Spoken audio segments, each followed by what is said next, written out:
আমি বিয়ে করব না। আমি কবুল বলবো না। আমি এত বড় কলঙ্কের অধিকারিণী কখনোই হতে পারবো না। মেয়েটি একে একে এই শব্দগুলো উচ্চারণ করে। তার চোখে অশ্রু জমা। সে চিৎকার করে এই কথাগুলো বলে। তবে তার এই কথাগুলো শুনে সামনে বসে থাকা লোকটির কিছুই যায় আসে না। লোকটি তখন নির্বিকারভাবে পকেট থেকে ফোন বের করে একটু দ্বিধা না করে মেয়েটির সামনে ভিডিও ক্লিপ তুলে ধরে। তারপর দাঁত চেপে হুমকি সুরে বলে, যদি বিয়ে না করো তবে তোমার ভালোবাসার ছোট ভাইজান আর এই দুনিয়ার আলো দেখতে পারবে না। বুঝলে তুমি? মেয়েটির বুকের ভেতরটা যেন মুহূর্তেই ছিঁড়ে যায়। নিজের ভাইয়ের রক্তাক্ত দেহ চোখে ভেসে ওঠে। আতঙ্কে কেঁপে ওঠে সে। নিজের আত্মা যেন একদম শুষে নিল এই মুহূর্তে কেউ। কান্না গলায় চেপে বলল, আল্লাহর দোহাই লাগে, আমার ভাইজানকে আর কিছুই করবেন না। আমি সব করব। আপনি যা বলবেন আমি সব করব, সব। লোকটি আয়েসে ফোনটি পকেটে ঢুকিয়ে পায়ের উপর পা তুলে বলল, সব তো করতেই হবে তোমায়, তবে আগে বিয়েটা করে নাও। তাড়াতাড়ি সাইন করো আর কবুল বলো। মেয়েটি চারপাশে তাকায়। তার চারপাশে দাঁড়িয়ে আছে নারী গাড্রা। এরাও মেয়ে, কিন্তু চোখের সামনে অন্য একটা মেয়ের জীবন নষ্ট হতে দেখেও কিছুই বলছে না। উল্টো এরাই তাকে এখানে অপহরণ করে নিয়ে এসেছে। আর রুমে শুধু কাজী এবং সেই লোকটা ছাড়া আর কেউ নেই। কাজী যখন রেজিস্ট্রি পেপার এগিয়ে দেন তখন তার হাত কাঁপতে থাকে। কাঁপা কাঁপা হাতে সাইন করে। এটা শুধু সাইন ছিল না, এটা তার জীবনের এক কলঙ্ক।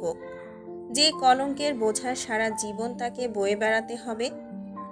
তখনই কাজী বললেন, মা, কবুল বলে ফেলো। মেয়েটির গলা চেপে ওঠে।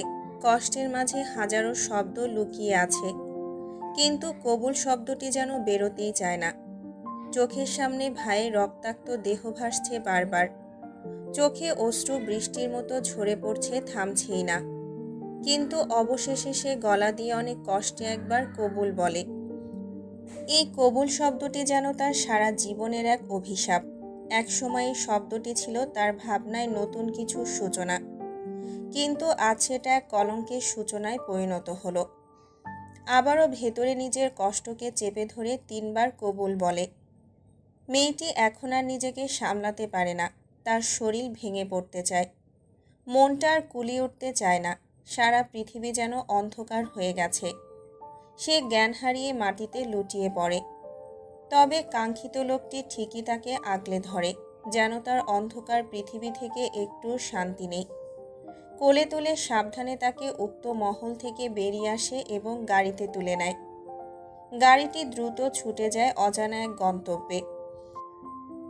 2 ঘন্টা পর জ্ঞান ফেরার পর সে নিজেকে একটি বিলাসবহুল ঘরে আবিষ্কার করে। চারপাশে সোনালি রঙের ঝাড়বাতি, মখমলের পর্দা আর নরম বিছানার ছোঁয়া। মুহূর্তেই বুঝে যায় সে কোথায়। এটা বড় তালুকদার মঞ্জিল। এখানে সে শতবার এসেছে, হাজারবার এসেছে, কিন্তু আজ এই মহল তার খুব অচেনা আর ভয়ঙ্কর মনে হচ্ছে। তবে নিজের দিকে পরখ করে খেয়াল করল তার পরনে বোরকা নেই, সাদা একটা থ্রি-পিস, আর মাথায় ব্যান্ডেজ করা, হাতেও ব্যান্ডেজ করা। তার মন আতঙ্কে আবারও ভরে গেল। কি হয়েছে তার সঙ্গে? এসব নিয়ে যখন বিচলিত হয়ে আশেপাশে তাকায়, তখনই চোখ পড়ে একজনের উপর, যে সোফায় আরাম করে বসে আছে। লোকটির পরনে কালো পাঞ্জাবি আর সাদা পায়জামা, গলায় একখানা সাদা চাদর ভাঁজ করে ঝুলানো। আর সেই লোকটি গভীর দৃষ্টিতে তাকিয়ে আছে তার দিকে। নিজের অজান্তেই তার মুখ থেকে বেরিয়ে আসে, এহসান চাচা।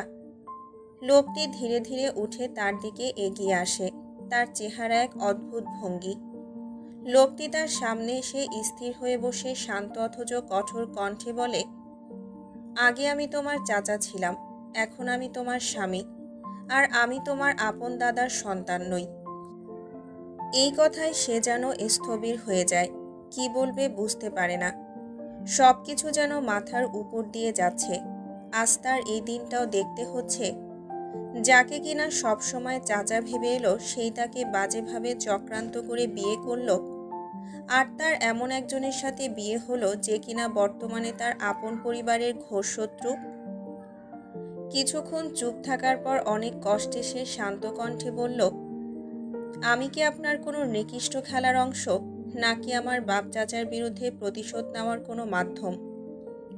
লোকটি দীর্ঘশ্বাস ফেলে বলল, তুমি কোনো খেলার মতো তুচ্ছ নও, আবার তুমি প্রতিশোধের কোনো উপকরণও নও। তার ঠোঁট কাঁপে, তবুও সে সাহস করে বলে, তাহলে কি আমি?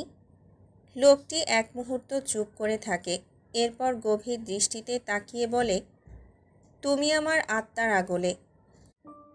এতে সে এত কিছুর মধ্যেও তাচ্ছিল্যের হাসি দিয়ে বলল, ইয়া আল্লাহ, এ কি শোনালেন? আপনাদের মতো মানুষরূপী কুকুরদেরও আত্মা আছে? এতে সেই ব্যক্তি একটুও রাগ দেখায় না, উল্টো তাকে তাচ্ছিল্য করে বলে, একদম নিজের বাপদাদার মতোই হয়েছিস, স্বার্থপরার মীরজাফর। আমরা যদি পশু হই তো তোর বাপ চাচাও পশু, যতই হোক এক রক্ত তো।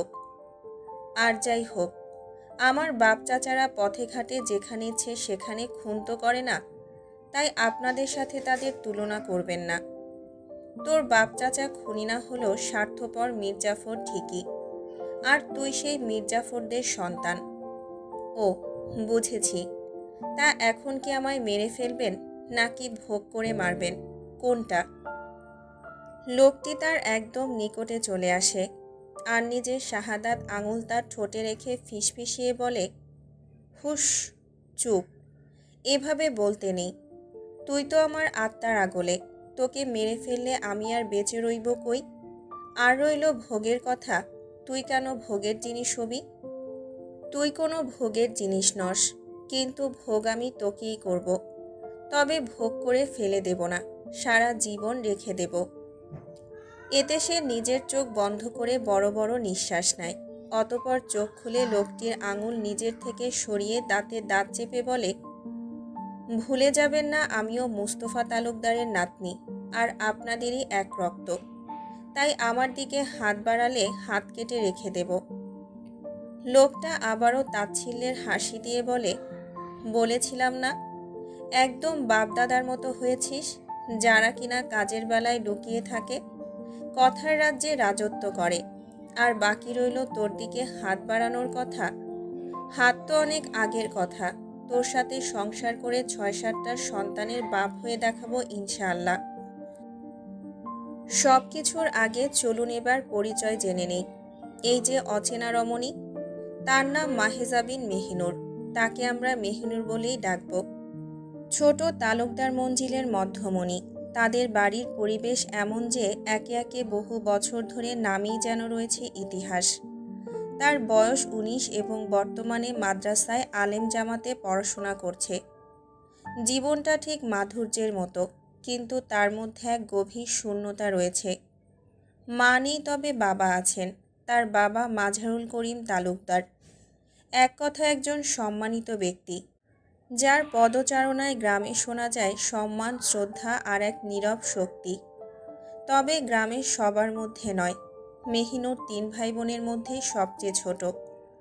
বড় ভাই মেহেরাজ তালুকদার একজন ডাক্তার, বর্তমানে দেশের বাহিরে, যেখানে জীবনের নানা রহস্য তাকে তার লক্ষ্যে পৌঁছাতে চ্যালেঞ্জ জানাচ্ছে।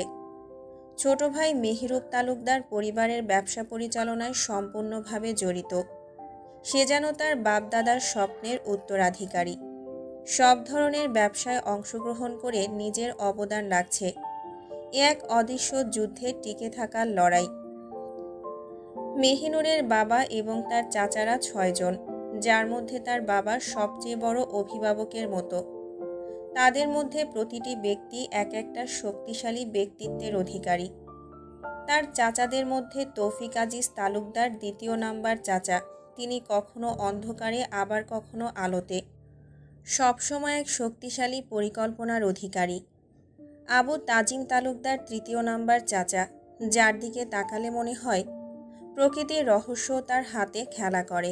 সাইফুল ইসলাম তালুকদার ৪র্থ নাম্বার, যার চুপচাপ অবস্থান সত্ত্বেও অনেকে তাকে অবাক হওয়ার মতো কিছুই বলতে জানে না।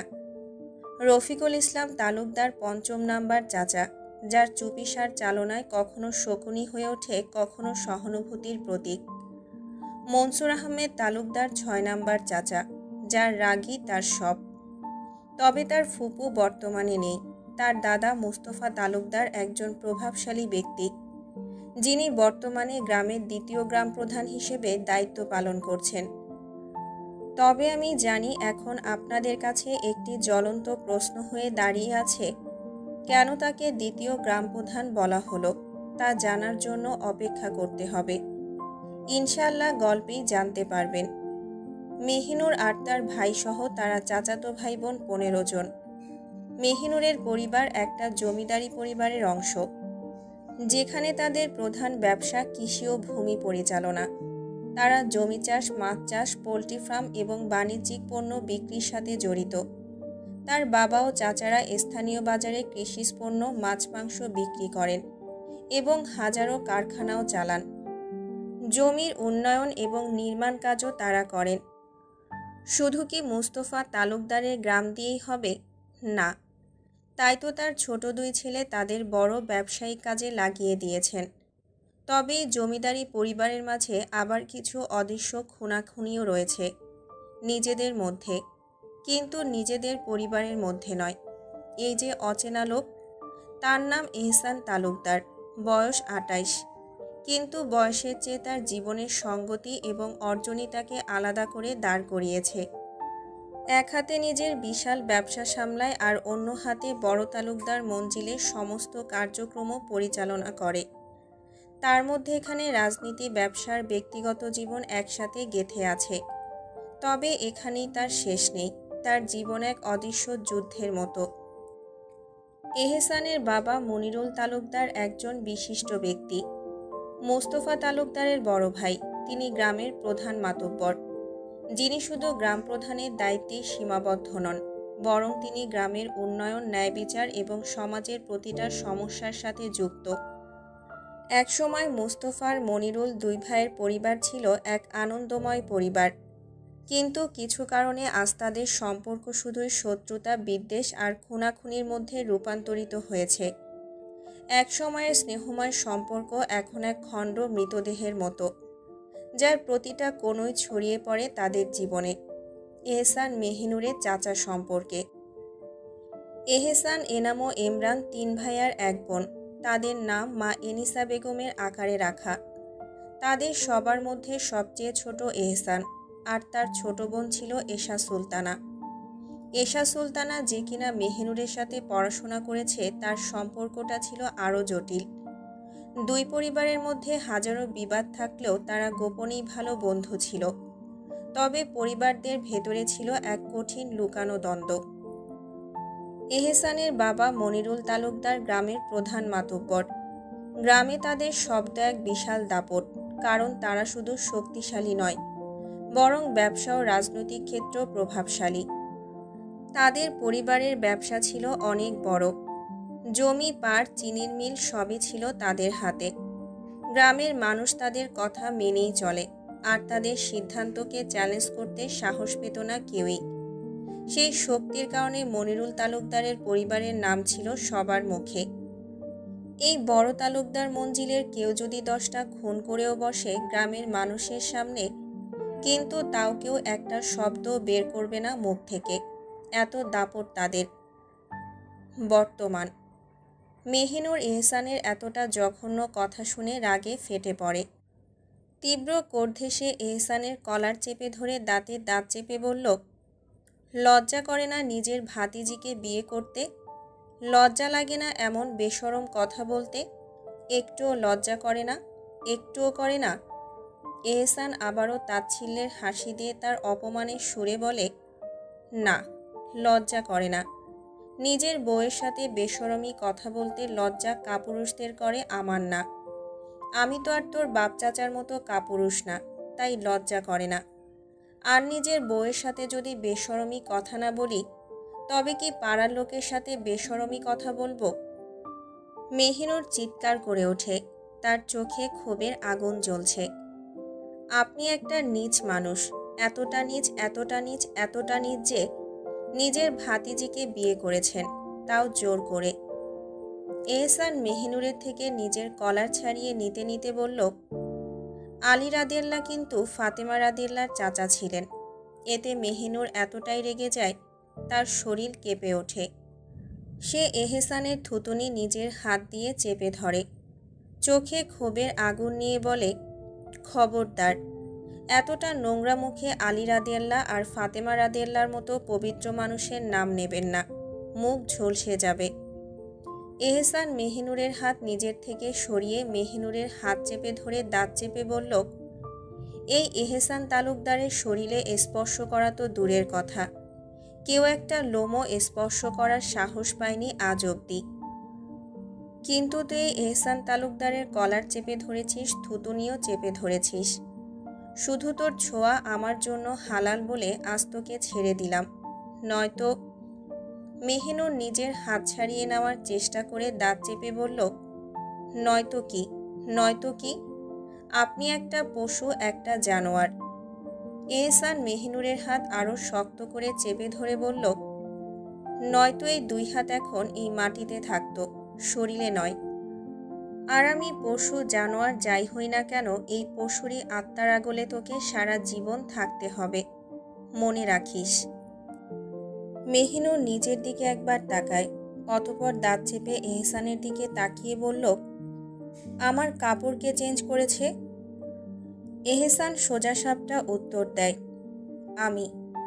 মেহিনুরের আত্মা কেঁপে ওঠে, চিৎকার করে বলে, তোর এত বড় সাহস হয় কি করে আমার অনুমতি ছাড়া আমাকে স্পর্শ করার? এহসান কঠোর গলায় বলে, নিজের সীমা পার করিস না মেহিনুর, আমি তোর স্বামী, সম্মান দিয়ে কথা বল, আর তোর সর্বাঙ্গে স্পর্শ করার তাগিদ আছে আমার। মেহিনুর পাগল হয়ে যাচ্ছে, নিজের মাথা নিজে চেপে ধরে বলে, আমি মানি নাই বিয়ে, মানি নাই স্পর্শের অধিকার। আমি চাই না কোনো নোংরা হাত আমার শরীরের পবিত্রতা নষ্ট করুক। আমি সবসময় কোনো পবিত্র হাতের স্পর্শ পেতে চেয়েছিলাম, কিন্তু এখন। এই বলে ডুকরে কেঁদে ওঠে মেহিনুর। এহসান মেহিনুরের চোখের জল জোর করে মুছতে মুছতে বলে, চিন্তা করিস না, এই হাত এখনও তোর শরীর স্পর্শ করেনি, তোকে কাপড় চেঞ্জ একজন মহিলাই করিয়ে দিয়েছে। তবে এটা ভাবিস না এই হাত তোর শরীরে স্পর্শ করবে না, এই নোংরা হাত তোর সর্বাঙ্গে বিচরণ করবে দেখিস। মেহিনুর এহসানের এমন কথায় কোনো প্রতিক্রিয়া দেখায় না, উল্টো আরও তেজি গলায় বলে, আমার বাপ চাচাও কিন্তু কম যায় না এহসান তালুকদার। আপনি আমায় এভাবে বিয়ে করলেই কি হবে, পেয়ে তো যাবেন না। এতক্ষণে হয়তো এই খবরটি তাদের কানে পৌঁছে গেছে। নিশ্চয়ই তারা আমায় এইখান থেকে, এই জাহান্নাম থেকে উদ্ধার করবেন। মেহিনুরের এত আত্মবিশ্বাস দেখে এহসান দাঁত কিলিয়ে হেসে ফিসফিসিয়ে বলে, এত ভরসা করা ঠিক নয়, আমি তোর বাপ চাচাকে আগেই টাইট দিয়ে রেখেছি। এই কথা বলে দিয়েছি যে যদি তারা কোনো রকম দ্বন্দ্ব পাকায়, তবে তাদের আদরের মেয়ে মেহিনুর মানে তুই একেবারে শেষ। এই বলে এহসান হাসতে থাকে। মেহিনুর চিৎকার করে, তুই একটা। আর কিছু বলতে পারে না, তার আগেই দরজায় কড়া নাড়ে। এহসান বলে ওঠে, চলে আসো। দরজা ঠেলে ভেতরে ঢুকলেন মনিরুল তালুকদার আর তার বেগম, সাথে তার বড় ছেলে ইমরান আর তার বেগম আমেনা এবং এশা। মেহিনুর তাদের দেখে নিজের মধ্যে প্রাণ ফিরে পায়। কোনো কিছু পরোয়া না করে এক লাফে উঠে যায় বিছানা থেকে। মনিরুল সাহেবের সামনে গিয়ে তার হাত নিজের হাত দিয়ে আঁকড়ে ধরে অভিযোগী গলায় বলে, বড় দাদা, দেখুন না এহসান চাচা কি শুরু করেছেন, এসব কি হয়? বলুন না বড় দাদা, আমি কি করে ওনার স্ত্রী হতে পারি? বলুন না বড় দাদা, বলুন না।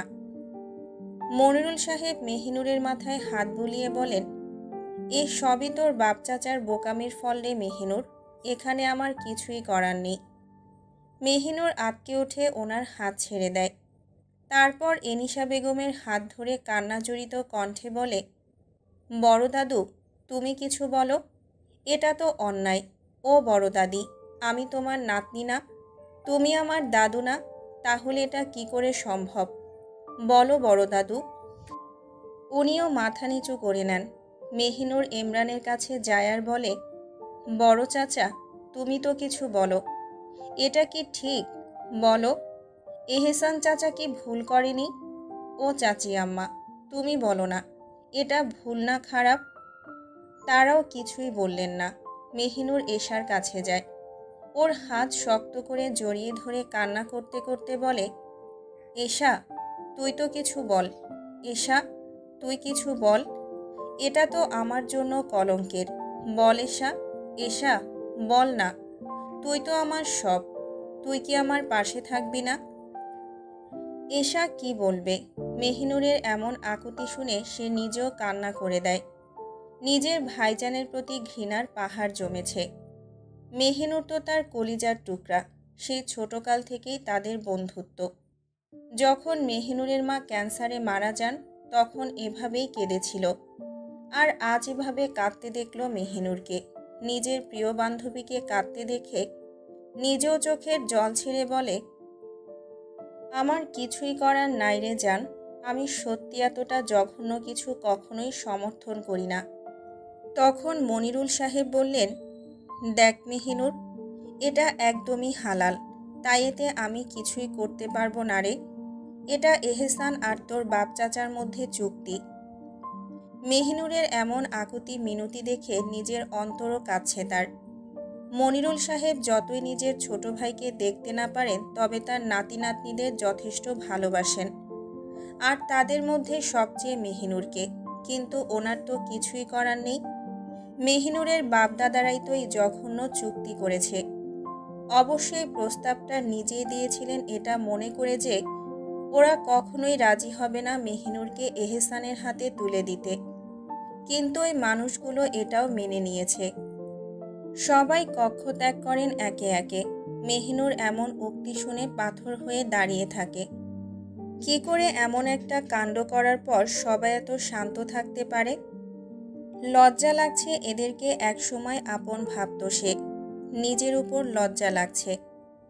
তখনই এশা চলে যেতে নিলে এশার হাত খাবলে জড়িয়ে ধরে বলে, না না এশা, তুই আমাকে ছেড়ে যাবি না। এশা আমতা আমতা করে বলে, আমি তোদের স্বামী স্ত্রীর মধ্যে থেকে কি করব বল? এতে মেহিনুর চিৎকার করে বলে, তোর ভাই একটা পশু, ওনার সাথে আমার কিছুই নেই। তুই যাবি না আমায় ছেড়ে। তুই তো কসম করেছিস কখনো আমায় একা করে যাবি না। তাহলে বল না, কেন যাবি? মেহিনুরের পাগলামি দেখে এশা নিজেকে সামলাতে পারে না। তাও মেহিনুরের গাল আলতো করে ছুঁয়ে বলে, থাকবো, সারা জীবন থাকবো তোর পাশে, যাব না আমি তোকে ছেড়ে। মেহিনুর এশাকে বলে, আমায় বাড়ি যেতে দে এশা, আমি বাড়িতে যাব। আমার ছোট ভাইজানকে তোর ভাই অনেক মেরেছে। আমার ছোট ভাইজানের অনেক কষ্ট হচ্ছে। এশা, আমার ভাইজানকে খুব দেখতে ইচ্ছে করছে, তুই আমায় নিয়ে যা এশা। তখনই বাজখাই কণ্ঠে এহসান বলে, ব্যাস, অনেক হয়েছে। এশা, তুই তোর কক্ষে যা। মেহিনুর এশাকে আরও শক্ত করে ধরে বলে, না না, তুই যাবি না এশা। এশা পড়ে যায় বিপদে। কি করবে? একদিকে ভাইজানের আদেশ, আরেকদিকে প্রাণপ্রিয় বান্ধবী। এরই মধ্যে আবারও এহসান চিৎকার করে বলে, এশা তুই যাবি? এতটা ভয়ঙ্কর চিৎকারে মেহিনুর ভয়ে এশাকে ছেড়ে দেয়। কিন্তু এশা যায় না। সাহস নিয়ে এহসানকে বলে, তা একটু ভাইজান। এহসান তখন অগ্নিদৃষ্টিতে তাকায় এশার দিকে।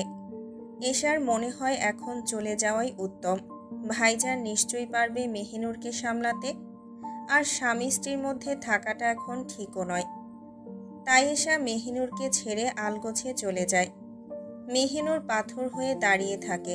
কোনোদিন এমন পরিস্থিতির শিকার হবে কখনো কল্পনাও করেনি। এতটা নিষ্ঠুরতার শিকার হবে কখনো ভাবতে পারেনি সে। কানে খট করেই শব্দ আসে। তখন ধ্যান ভাঙে মেহিনুরের।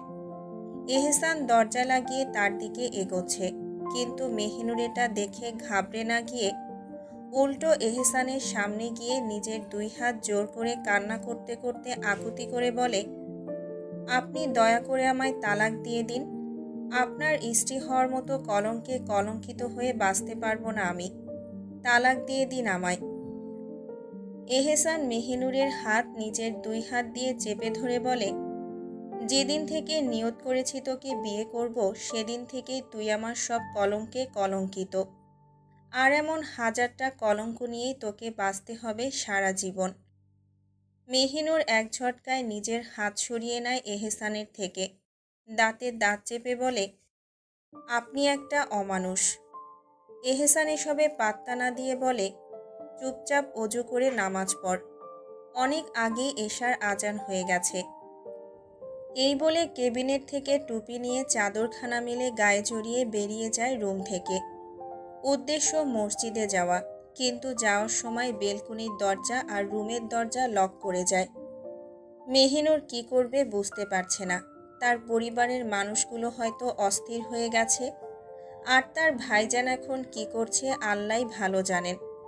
তবে সে নিজের মাথায় গেঁথে নেয় এই বাড়ি থেকে বের তাকে হতেই হবে, আর সে নিজের বাড়ি যাবেই যাবে।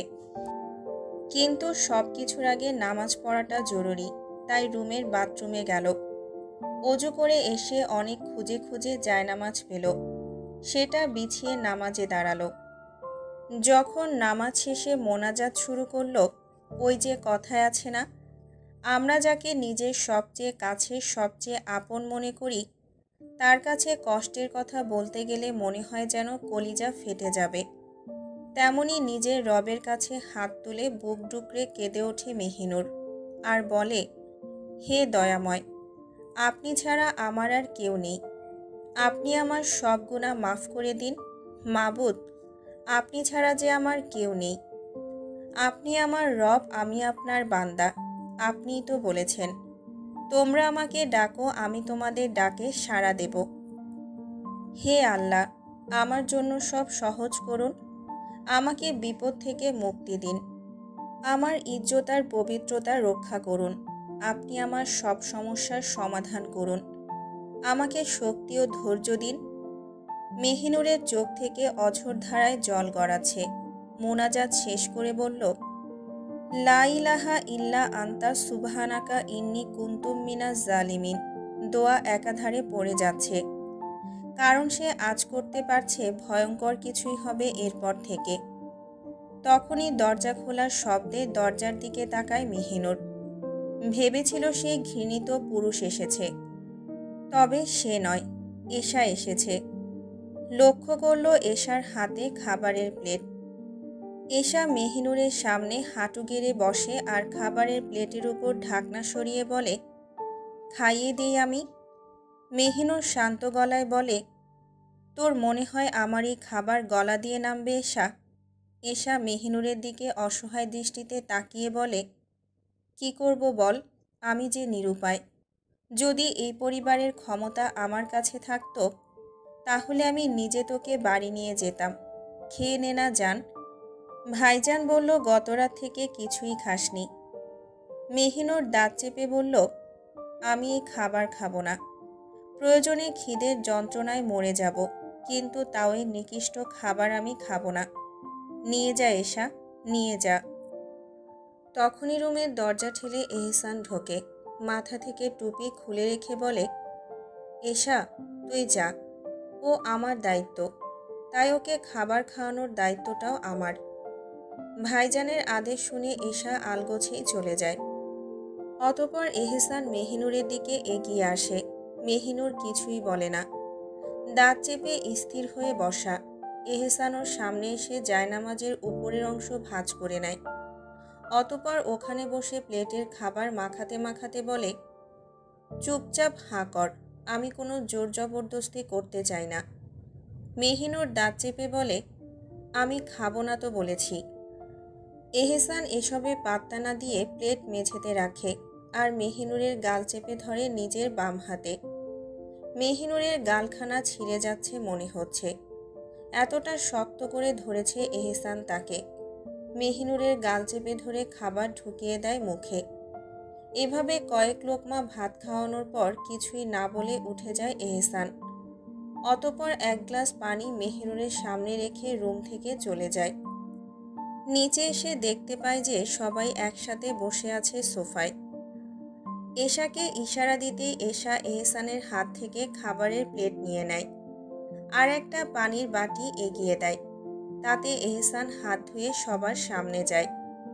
তখনই তার বাবা মুস্তফা বলেন, এহসান, তুমি সব সময় নিজের মর্জি মতো কাজ করছো।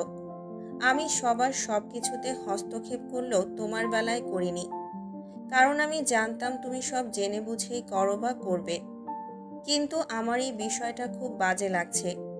মেহিনুরের বাপ চাচার উপর জিদ মেটাতে গিয়ে তুমি তার জীবনটা নষ্ট করে দিলে।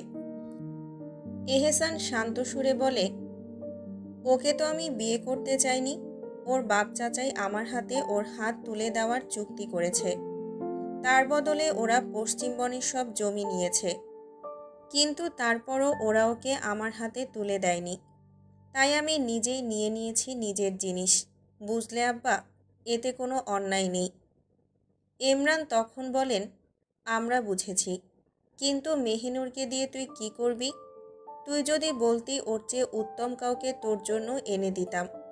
এহসান কাঠ গলায় বলে, আমার মেহিনুরের চাইতে উত্তম কাউকে প্রয়োজন নেই। আমার শুধু মেহিনুরকেই প্রয়োজন।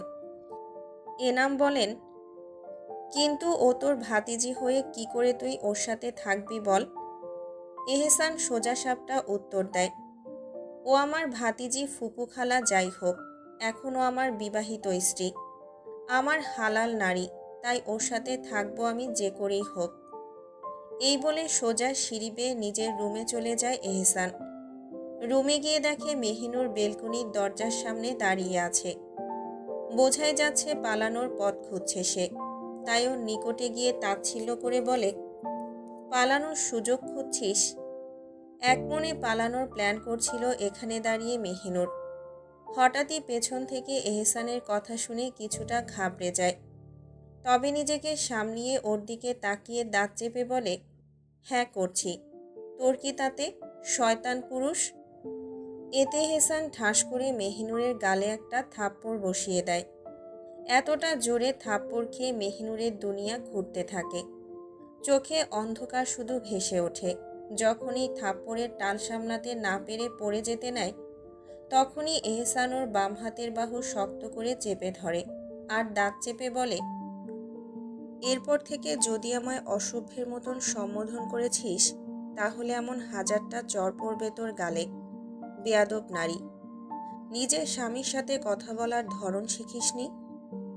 মেহিনুর শুধু আহত চোখে এহসানের দিকে তাকিয়ে থাকে। এহসান মেহিনুরকে কোলে তুলে নেয় আর বিছানায় শুইয়ে দেয়। মেহিনুর এখনো পাথর হয়ে আছে। মেহিনুরকে বিছানায় শুয়ে দিয়ে এহসান নিজে একখানা কাঁথার বালিশ নিয়ে রুমে রাখা সোফায় গিয়ে সোজা হয়ে শুয়ে পড়ে। মেহিনুর তখনও এহসানের হাতে সেই ভয়ঙ্কর থাপ্পড়ের ধাক্কায় বাক্যহীন। এমন জোরে থাপ্পড় তাকে জীবনেও কেউ কখনো মারেনি। এহসান যেভাবে তাকে শুইয়ে দিয়েছিল, মেহিনুর সেইভাবেই শুয়ে রইল। যেন তার মস্তিষ্ক আর কাজ করছে না, সমস্ত কিছু যেন থেমে গেছে। অবশেষে ক্লান্তি আর মানসিক ধাক্কায় সে ঘুমিয়ে গেল। মেহিনুর ঘুমিয়ে পড়ার পর এহসান ধীরে ধীরে উঠে যায়। ওয়ার্ড্রোব থেকে একটা ভ্যাসলিনের কৌটা এনে মেহিনুরের বিছানার পাশে নিচু হয়ে বসে পড়ে। এক পলক তাকিয়ে রইল মেহিনুরের দিকে। এই মেহিনুর যে তার প্রাণের চেয়েও প্রিয়। তাকে চাওয়ার, তাকে নিজের করে পাওয়ার তীব্র আকাঙ্ক্ষা যেন উতলে উঠেছিল এই কয়টা বছর এহসানের ভেতরে। আচ্ছা, এই অনুভূতি কি নোংরামি? হয়তো অনেকের চোখে তাই, কিন্তু এহসানের কাছে এটা পবিত্র ভালোবাসা। আর এখন সে পুরো পবিত্রতা অর্জন করে নিয়েছে। নিজের হারাম ভালোবাসাকে হালাল করে নিয়েছে। সে দেখল তার থাপ্পড়ের চিহ্ন এখনো মেহিনুরের ফর্সা গালের উপর স্পষ্ট। লাল হয়ে আছে জায়গাটা। তার বুকটা মোচড় দিয়ে উঠল। কৌটা থেকে সামান্য ভ্যাসলিন নিয়ে আলতো করে মেহিনুরের গালে লাগিয়ে দিল। মেহিনুর ঘুমিয়ে থাকলো। এহসানের হাতের স্পর্শে ছিল যত্ন আর গভীর ভালোবাসা। সে হাসল, স্নিগ্ধ অথচ অপরাধবোধে ভারাক্রান্ত সেই হাসি। মেহিনুরের দিকে তাকিয়ে নিজ মনে বলল, তোমার পবিত্র গালে আমার অপবিত্র হাতের স্পর্শ পড়ল। এটাও তোমার জন্য একটা ভয়ঙ্কর কলঙ্ক, কিন্তু এতে আমার কিছুই করার নেই। কারণ তোমায় যে আমার সব কলঙ্কে কলঙ্কিত হতে হবে। তুমি শুধু আমার, কারণ তুমি যে আছো আমার আত্মার আগলে। অতঃপর চুপ করে আরও কিছুক্ষণ প্রাণ ভরে মেহিনুরের দিকে তাকিয়ে রইল এহসান। এই নারী তার, তার হালাল নারী, তার জীবনের কেন্দ্রবিন্দু। তারপর আস্তে করে উঠে কৌটাটা জায়গা মতো রেখে দিল। চুপি চুপি সে সোফায় শুয়ে পড়ল। আল্লাহর নাম নিয়ে চোখ বন্ধ করল এহসান, হয়তো এই ভেবে, ভালোবাসা যদি পাপ হয় তবেই পাপ তার আজীবনের জন্য চিরন্তন। ফজরের আজানের শব্দ কানে আসতেই এহসানের ঘুম ভেঙে যায়। ধীরে ধীরে উঠে বসে। আল্লাহর নাম নিয়ে দিন শুরু করা উচিত, তাই আল্লাহর নাম নিয়ে চোখ খোলে। চোখ খোলার সাথে সাথেই চোখের কোণে পড়ে মেহিনুর। মেয়েটি গভীর ঘুমে অচেতন হয়ে শুয়ে আছে, একদম একটা ফুটন্ত ফুলের মতো মনে হচ্ছে। বিছানা থেকে উঠে ধীর পায়ে তার দিকে একদৃষ্টিতে তাকাতে তাকাতে তার পাশে এসে দাঁড়ায় এহসান। মেহিনুরের দিকে হালকা ঝুঁকে গম্ভীর গলায় বলে, মেহিনুর, ওঠো, এটা নামাজের সময়, ঘুমের সময় নয়। মেহিনুরের কানে আসতেই ডাক ছট করে চোখের পাতা খুলে নেয়। ঘুমের আচ্ছন্নতা কাটাতে না কাটাতেই এহসানকে এতটা ঝুঁকে থাকতে দেখে আঁতকে ওঠে। মনে মনে বলে, ছি, এভাবে এতটা অচেতন হয়ে ঘুমিয়েছিলাম। আস্ত একটা কুমির রুমে রেখে। এই মানুষটা একটা পশু, যে কোনো সময় যে কোনো কিছু ভয়ঙ্কর করে তুলতে পারে। নিজের বুঝ হওয়ার পর থেকেই এর পরিবারের অমানুষিক কার্যকলাপ দেখে আসছে। মেহিনুরকে এভাবে আতঙ্কিত চোখে তাকিয়ে থাকতে দেখে এহসান কিছুই বলে না। ধীর পায়ে ওয়াশরুমে চলে যায়। মেহিনুর এখনও একইভাবে বসে আছে। এহসান ওয়াশরুম থেকে বেরিয়ে একখানা চাদর, টুপি আর নিজের মেসওয়াক হাতে নিয়ে বেরিয়ে যায়। উদ্দেশ্য মসজিদের পুকুরে অজু করে নামাজ পড়া। এহসানের যেতেই মেহিনুর তড়িঘড়ি করে উঠে অজু করে ফজরের 2 রাকাত সুন্নত পড়ে নেয়। সে কাল রাতে একটা পাকাপোক্ত পরিকল্পনা করেছে। এই সময়েই সে পালাবে, কারণ এই বাড়ির সবাই মানে দারওয়ান সহ সব পুরুষ মসজিদে নামাজে থাকবে, আর মহিলারা সবাই কাজের বুয়া সহ নিজ নিজ ঘরে নামাজে থাকবে। তাই এই সুযোগে সে নিজ বাড়িতে যাবে। এখান থেকে বেশি দূরে নয় তাদের ছোট তালুকদার মঞ্জিল। মেহিনুর তার মাথা থেকে পা পর্যন্ত এহসানের একখানা কালো চাদরে ঢেকে নেয়। মুখ থেকে নিঃশব্দে ঘর থেকে বের হয়। কিন্তু কথায় আছে না, যেখানে বাঘের ভয় সেখানেই সন্ধ্যা হয়। ও একটু এগোতেই পেছন থেকে কেউ ওর কাঁধে হাত রাখে। মেহিনুর থমকে যায়। অসাড় হয়ে যাচ্ছে ভয়ে ওর শরীর। মনে হচ্ছে হয়তো আজই শেষ। আস্তে আস্তে ঘাড় ঘুরিয়ে পেছনে তাকায়। তখনই মনে প্রশান্তি আসে। এটা এশা। এশা বুঝে যায় মেহিনুর পালাতে যাচ্ছে। এশা মেহিনুরকে বাধা না দিয়ে উল্টো বলে, তুই তাড়াতাড়ি যা, ভাইজান বা কেউ নেই, এটাই সুযোগ। মেহিনুর ভরসা পেয়ে ওকে আলতো করে জড়িয়ে ধরে। পা টিপে টিপে সিঁড়ি বেয়ে নেমে যায় নিচে। আশেপাশে তাকায়, কেউ নেই। আর সদর দরজাও খোলা ছিল, তাই তাড়াতাড়ি বেরিয়ে যায়। ধীরে ধীরে গেটও পেরিয়ে যায়। একটু এগোতেই মেহিনুরের পা থমকে যায়। অদিষ্ট যেন মেহিনুরের পিছু ছাড়ে না। গেট পার হতে না হতেই কুয়াশার ভেতর এহসানকে দেখতে পায়। সে নিজ মনে কোরআনের আয়াত পড়তে পড়তে এগিয়ে আসছে, কিন্তু এখনো মেহিনুরকে এহসান লক্ষ্য করেনি। মেহিনুর নিজেকে কোনো রকমে সামলে আলগোছে এহসানের পাশ কাটিয়ে দ্রুত হাঁটতে থাকে। এহসান এতে কিছুই বুঝতে পারে না। পরক্ষণেই মনে আসে, কে গেল যে তাকে দেখেও সালাম দিল না। কারণ গ্রামের বেশিরভাগ মানুষ তাদের পরিবারের কাউকে দেখলেই সালাম দেয়, ভালো মন্দ জিজ্ঞেস করে। তাই লোকটিকে দেখার জন্য পেছনে তাকাতেই তার চোখে চাদরের সোনালি লেস নজরে আসতেই বুঝতে পারল এটি তার নিজেরই চাদর। কারণ এমন চাদর সে ছাড়া গ্রামের আর কেউ ব্যবহার করে না, আর অন্য গ্রাম থেকে এদিক দিয়ে আসার কোনো রাস্তাও নেই। এরই মধ্যে কুয়াশার ফাঁকে তার চোখে পড়ল মেহিনুরের খালি পা। সব বুঝতে পেরে একটু দেরি না করে এহসান দৌড়ে পিছু নিল। মেহিনুর তো এখন ধীরে যাচ্ছে, কারণ দৌড়ে গেল আর যদি এহসানের বাড়ির কেউ নামাজ থেকে আসার সময় দেখে নিল তো আবার ওকে সেই জাহান্নামে যেতে হবে। তাই সে পেছনে না তাকিয়ে ধীরে ধীরে যাচ্ছে। এর জন্যই এহসানকে দেখতে পেল না মেহিনুর। হঠাৎই এহসান ওকে ডাক দেয়, মেহিনুর। এতে আপনা আপনি মেহিনুরের পা থেমে যায়। প্রথমে মনে হয় মনের ভুল, কিন্তু মনের ভুল হবে না। তাই নিজে নিশ্চিত হতে ঘাড় ঘুরিয়ে পেছনে তাকায়। তাকিয়ে ওর অন্তরাত্মা কেঁপে ওঠে এহসানকে দেখে। এবার আর কোনো দিকে না তাকিয়ে আপন মনে প্রাণ বাঁচাতে দেয় দৌড়। কিন্তু কপাল খারাপ হলে যা হয়, এহসান সহজে ওকে জাপটে ধরে নেয়। এবার মেহিনুর চিৎকার করে বলে, ছাড়ুন আমায়, ছাড়ুন বলছি, যেতে দিন, আমি যাব। এহসানের রাগে মগজ টকবক করছে এই এত বড় ঘটনায়। সবচেয়ে বেশি এটা ভেবে মাথা নষ্ট হয়ে যাচ্ছে যে যদি তার নিজের জায়গায় কোনো হারাম পুরুষ ঘটনাক্রমে মেহিনুরের মুখ দেখে নিত তাহলে কি হতো। তাই ওকে এক ঝটকায় কোলে তুলে নেয়। মেহিনুর নিজেকে ছাড়ানোর জন্য এহসানের পাঞ্জাবির কলার চেপে ধরে। নিজের শরীরে যত শক্তি ছিল তা দিয়ে এহসানের কাঁধে দাঁত বসিয়ে দেয়। কিন্তু এতেও এহসানের হাতের বাঁধন একটুও নড়ে না, বরং আরও শক্ত করে ধরে নেয় মেহিনুরকে। রাগে এহসানের শরীর কাঁপছে, জ্বলছে শরীর। মেহিনুর নিজেকে ছাড়ানোর জন্য কত কিছু করছে, কিন্তু আফসোস সব চেষ্টাই ব্যর্থ। এহসান মেহিনুরকে গেটের ভেতরে নিয়ে ঢোকে। বাড়িতে না গিয়ে বড় পুকুর পাড়ে চলে আসে। দাঁত চেপে কিরমির করে বলে, এবার দেখ কেমন লাগে অতিরিক্ত বাড়লে। এই বলেই পুকুরের কয়েক সিঁড়ি নেমে যায়। মেহিনুর কি হতে যাচ্ছে বুঝতে পেরে চিৎকার করে বলে, না না, এমন করবেন না, আমি সাঁতার ভুলে গেছি। ভয়ে এহসানের পাঞ্জাবির বুকের অংশ খাবলে ধরে, তবে এতেও কোনো কাজ হয় না। এহসান দুম করে ওকে পুকুরের মাঝখানে ঠান্ডা পানিতে ফেলে দেয়।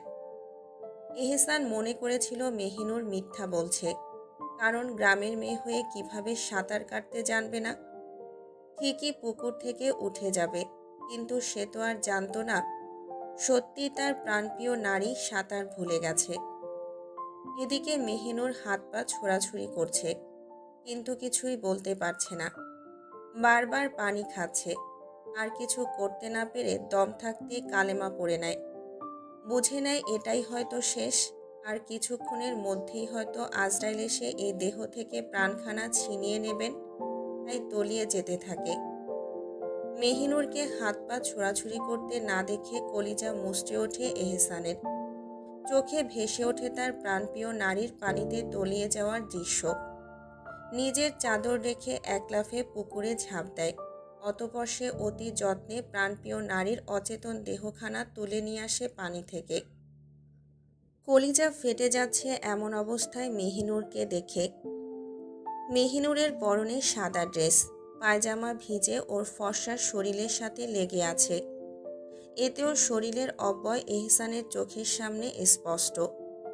কিন্তু সে চায় না এই মুহূর্তে নিজের অপবিত্র চোখ দিয়ে তার পবিত্র নারীর শরীর পরখ করতে। তাই তো ভেজা শরীরখানা নিজের চাদর দিয়ে সম্পূর্ণ ঢেকে নেয়। তাড়াতাড়ি বাড়ির ভেতরে ঢোকে, তবে কেউ তাদের দেখতে পায় না। তড়িঘড়ি করে রুমে নিয়ে রুমের মেঝেতে মেহিনুরকে শুইয়ে দেয়। তারপর সে দ্রুত কাজ শুরু করলো। প্রথমে তার নাক মুখ পরিষ্কার করলো, যেন কোনো ময়লা বা পানি আটকে না থাকে। তারপর দুই হাতে বুকের মাঝখানে চাপ দিতে লাগলো। 1, 2, 3। এহসান নিজের মনেই গুনছিল।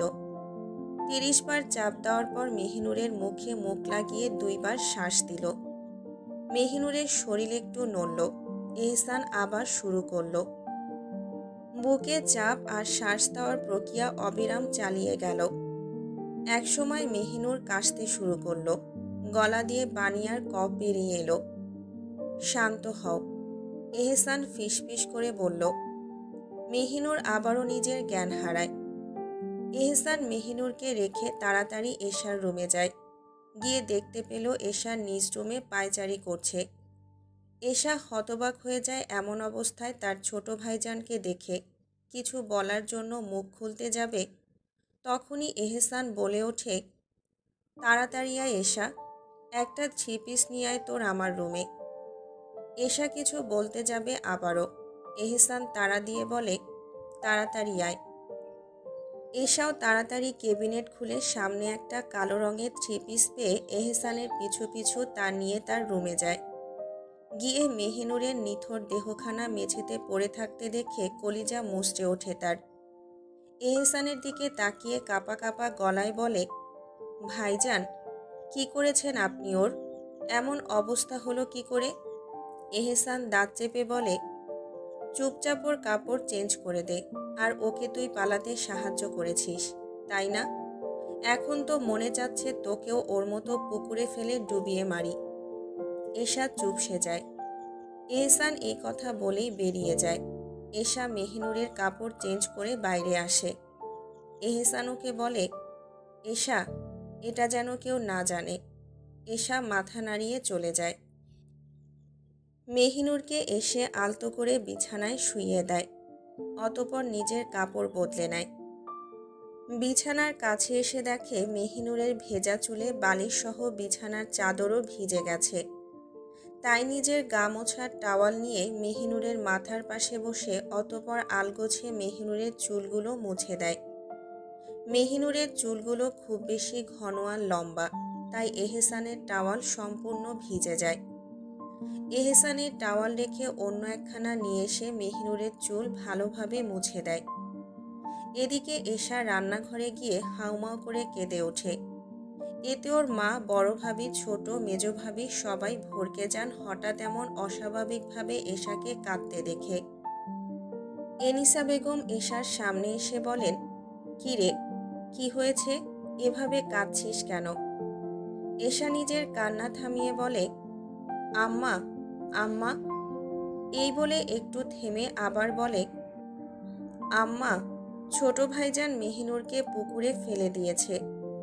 এখনো জ্ঞান হারিয়ে পড়ে আছে আম্মা, তুমি কিছু করো। এশার মুখে এমন কথা শুনে সবাই স্তব্ধ হয়ে যায়।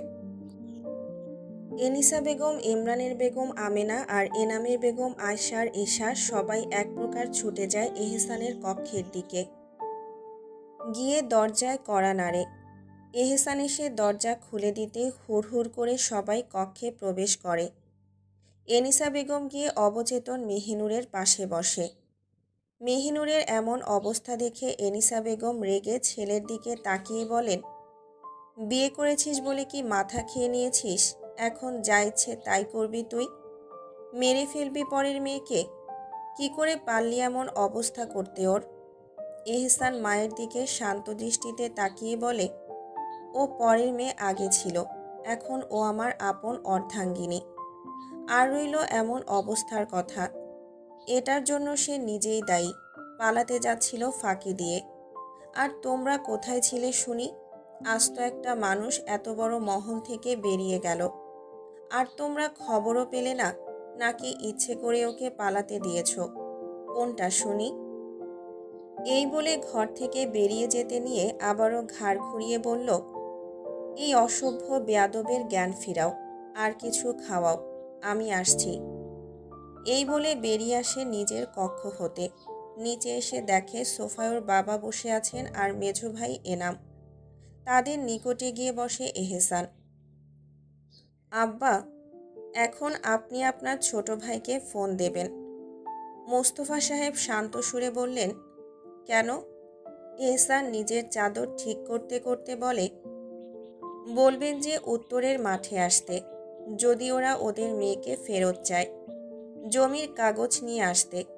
ওদের সাথে কিছু বোঝাপড়া বাকি আছে আমার এখনো। এনামেতে বলে ওঠে, কি হয়েছে তোর? উল্টাপাল্টা বলছিস? তুই এখন ওকে বিয়ে করে আবার ফেরত দিবি? পাগল হয়ে গেছিস? এহসান আলতো হেসে বলে, পাগল আমি হইনি, পাগল করব আমি ওদের। আব্বা, আপনাকে যা বললাম শুধু এতটুকু করুন। এদিকে মেহিনুরের জ্ঞান আসে, কিন্তু মেহিনুর একদম নিস্তেজ হয়ে গেছে, শুধু অঝরে কাঁদছে। এনিসা বেগমকে জাপটে জড়িয়ে ধরছে বারবার। এনিসা বেগম মেহিনুরের মাথায় হাত বুলিয়ে দিচ্ছেন আর শান্ত করার চেষ্টা করছেন, কিন্তু এতেও কিছুই হচ্ছে না। তখনই আবারও এহসান কক্ষে আসে। এসে মেহিনুরকে সজ্ঞানে দেখে একটু স্বস্তি পায়। অতঃপর গম্ভীর গলায় বলে, আম্মা, সবাইকে সকালের খাবার দিতে হবে, তোমরা কি ভুলে গেছো? এই কথায় সবাই বুঝে যান এহসান তাদের এখান থেকে যেতে বলেছে। কিন্তু মেহিনুর চিৎকার করে কান্না শুরু করে দেয় আর এনিসা বেগমকে জড়িয়ে ধরে বলে, দাদু, দাদু তুমি যাবে না, তোমার ছেলে আমায় মেরে ফেলবে। দাদু, যাবে না তুমি।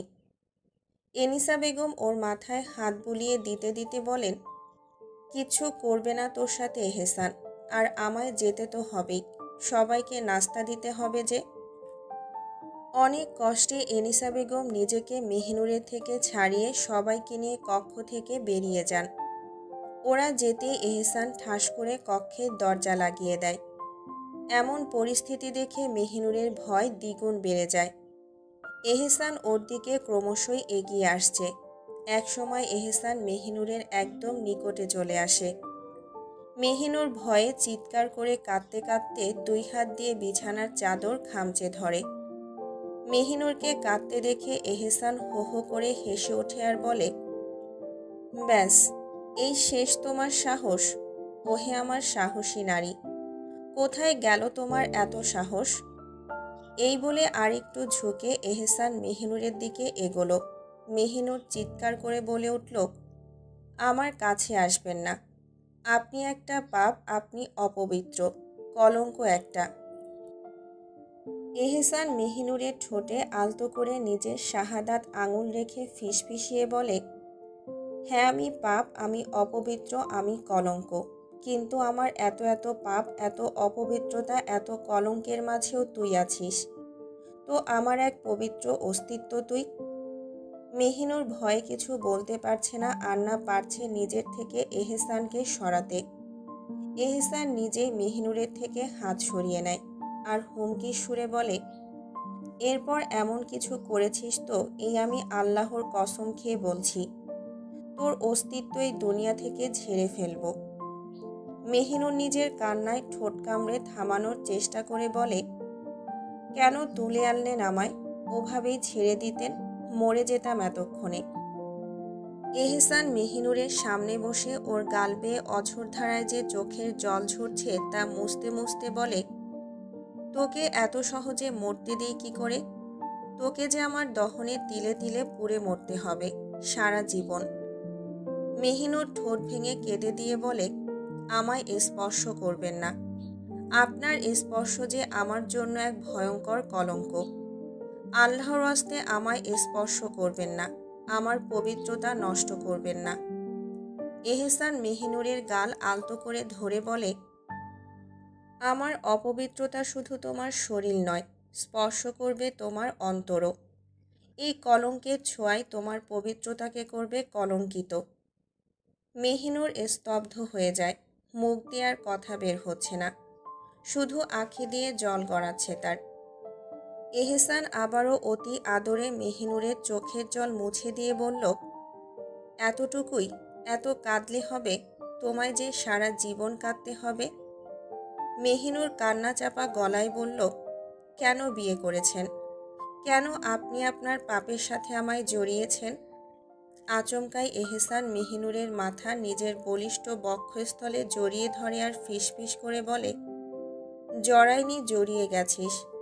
তোর প্রতি অনুভূতি নিজে থেকে তৈরি হয়নি, ভালোবাসতেও চাইনি, তাও ভালোবেসে ফেলেছি। তোর মায়ায় ডুবতে চাইনি, তাও ডুবে গেছি।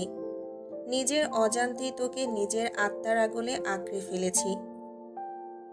মেহিনুর এখন বাক্যহীন।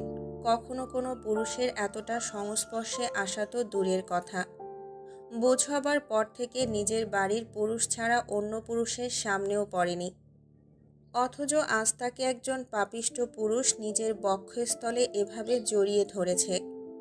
যদিও সে তার জন্য হালাল, তবে মন থেকে সে তো হারাম।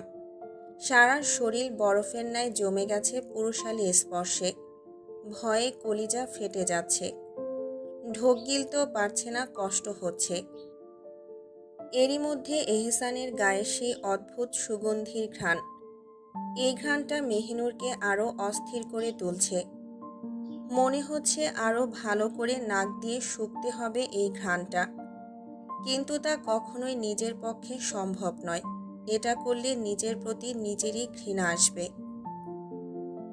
এহসান অনবরত নিজের হাত দিয়ে মেহিনুরের চুলে হাত বোলাচ্ছে। নিজ মন আজ এতটা খুশি যে সে কি বলবে। বারবার আলহামদুলিল্লাহ পড়ছে মনে মনে যে এতটা সৌভাগ্য তার।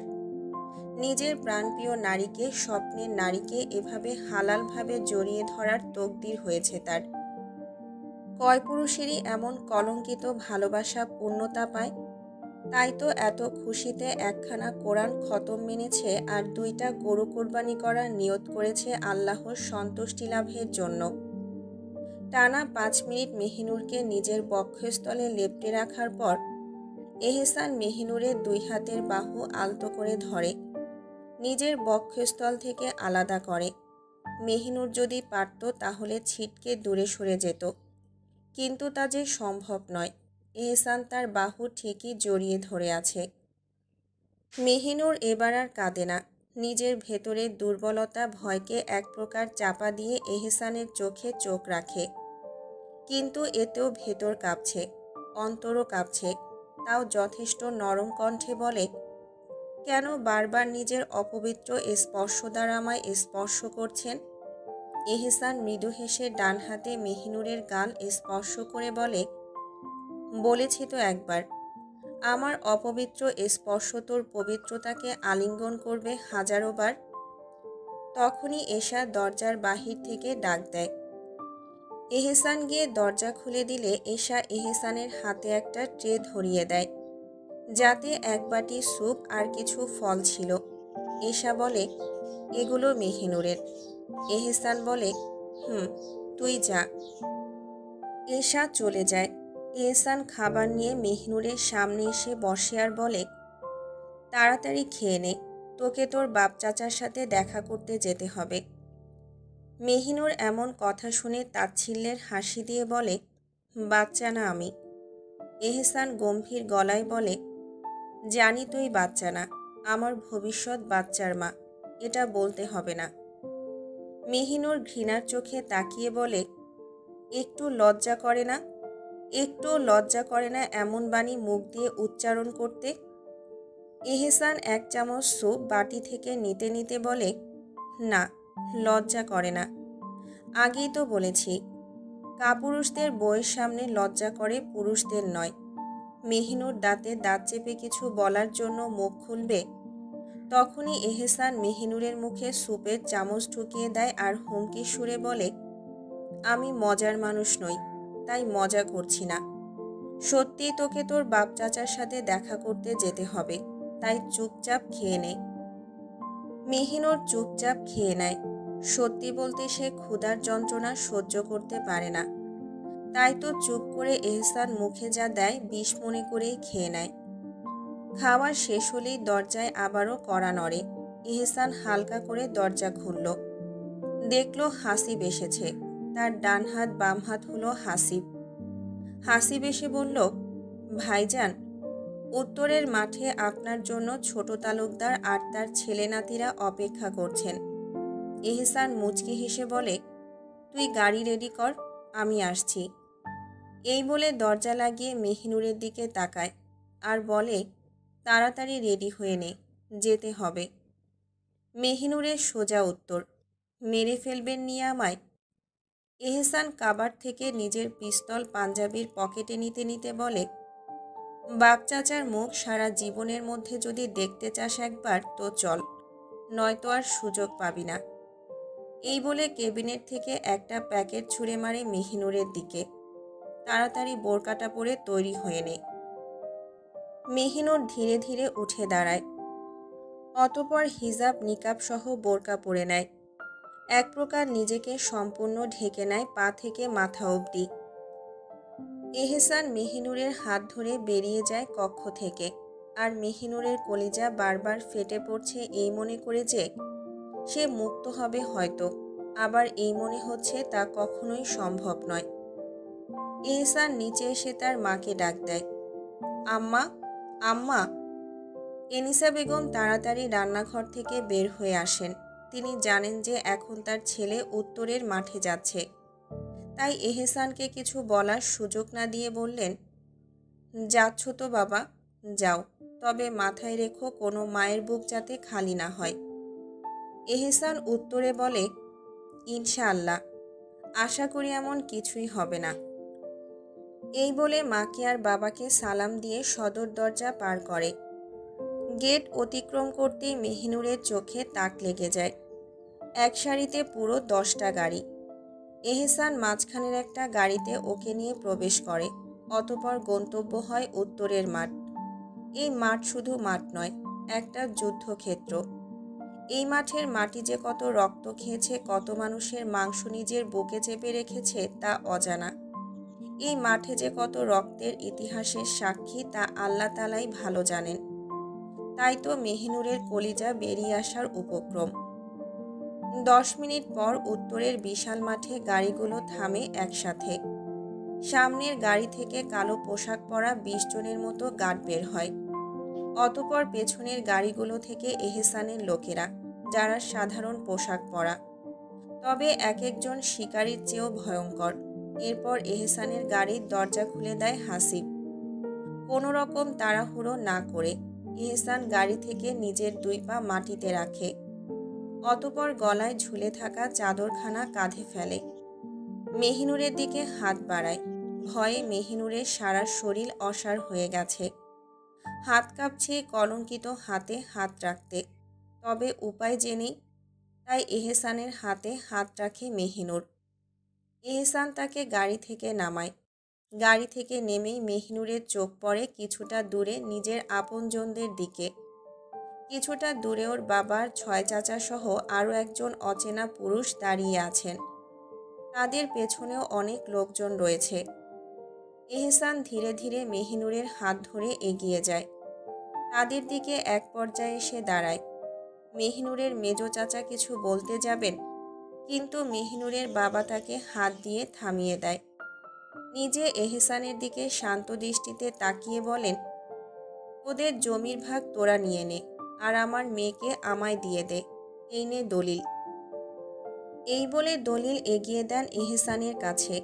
এহসান মেহিনুরের হাত ছেড়ে দলিল হাতে নেয়। কিছু সময় এক নজরে দলিল পরখ করে নেয়। এদিকে মেহিনুরের ঘৃণায় গা ঘিন ঘিন করছে। এতজন পুরুষের মাঝে সে দাঁড়িয়ে আছে, ঘৃণায় চোখ ভিজে আসছে। তখনই এহসান মেহিনুরের বাবার মুখে উক্ত দলিল ছুঁড়ে মারে। এতে স্তব্ধ হয়ে যায় গোটা পরিবেশ। মেহিনুরের চিৎকার করে কাঁদতে ইচ্ছে হচ্ছে। তার আব্বা যে তার দুনিয়া, তার সেই আব্বাকে এত বড় অপমান করা হলো। তার জন্য কন্যা হিসেবে লজ্জিত সে, মেয়ে নামের কলঙ্ক সে। তখনই এহসান তাচ্ছিল্য করে বলে, তোদের দলিল তোরা নে, তোদের জমি তোরা নে। চুক্তিতে রাজি হওয়ার সময় মনে ছিল না এর পরিণতির কথা কাপুরুষের দল। মেহিনুরের বাবা নিজেকে যথাযথ শান্ত রেখে বলেন, আমার মেয়েকে ছেড়ে দে এহসান। এহসান মেহিনুরের হাত শক্ত করে ধরে, ওদের সামনে তুলে ধরে আর বলে, এই হাত ধরেছি তো আর কখনোই ছাড়ব না। তোদের মেয়ে এখন তোদের নয়, এখন ও শুধু আমার। আর এই কথা ভালো করে শুনে রাখ, যদি আর তোরা কোনো ধরনের ঝামেলা সৃষ্টি করেছিস, খোদার কসম দিয়ে বলছি তোদের পরিবারের একটা প্রাণও থাকবে না।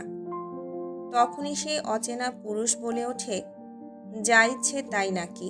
দেশে আইন বলে কিছু আছে, আমিও দেখি কে আমার হবু স্ত্রীকে আমার থেকে ছিনিয়ে নেয়। এই কথা শুনে মেহিনুরের মনে পড়ে, তাহলে এই সেই রায়ান, যার সাথে আগামী শনিবার তার আক্ত হওয়ার কথা ছিল।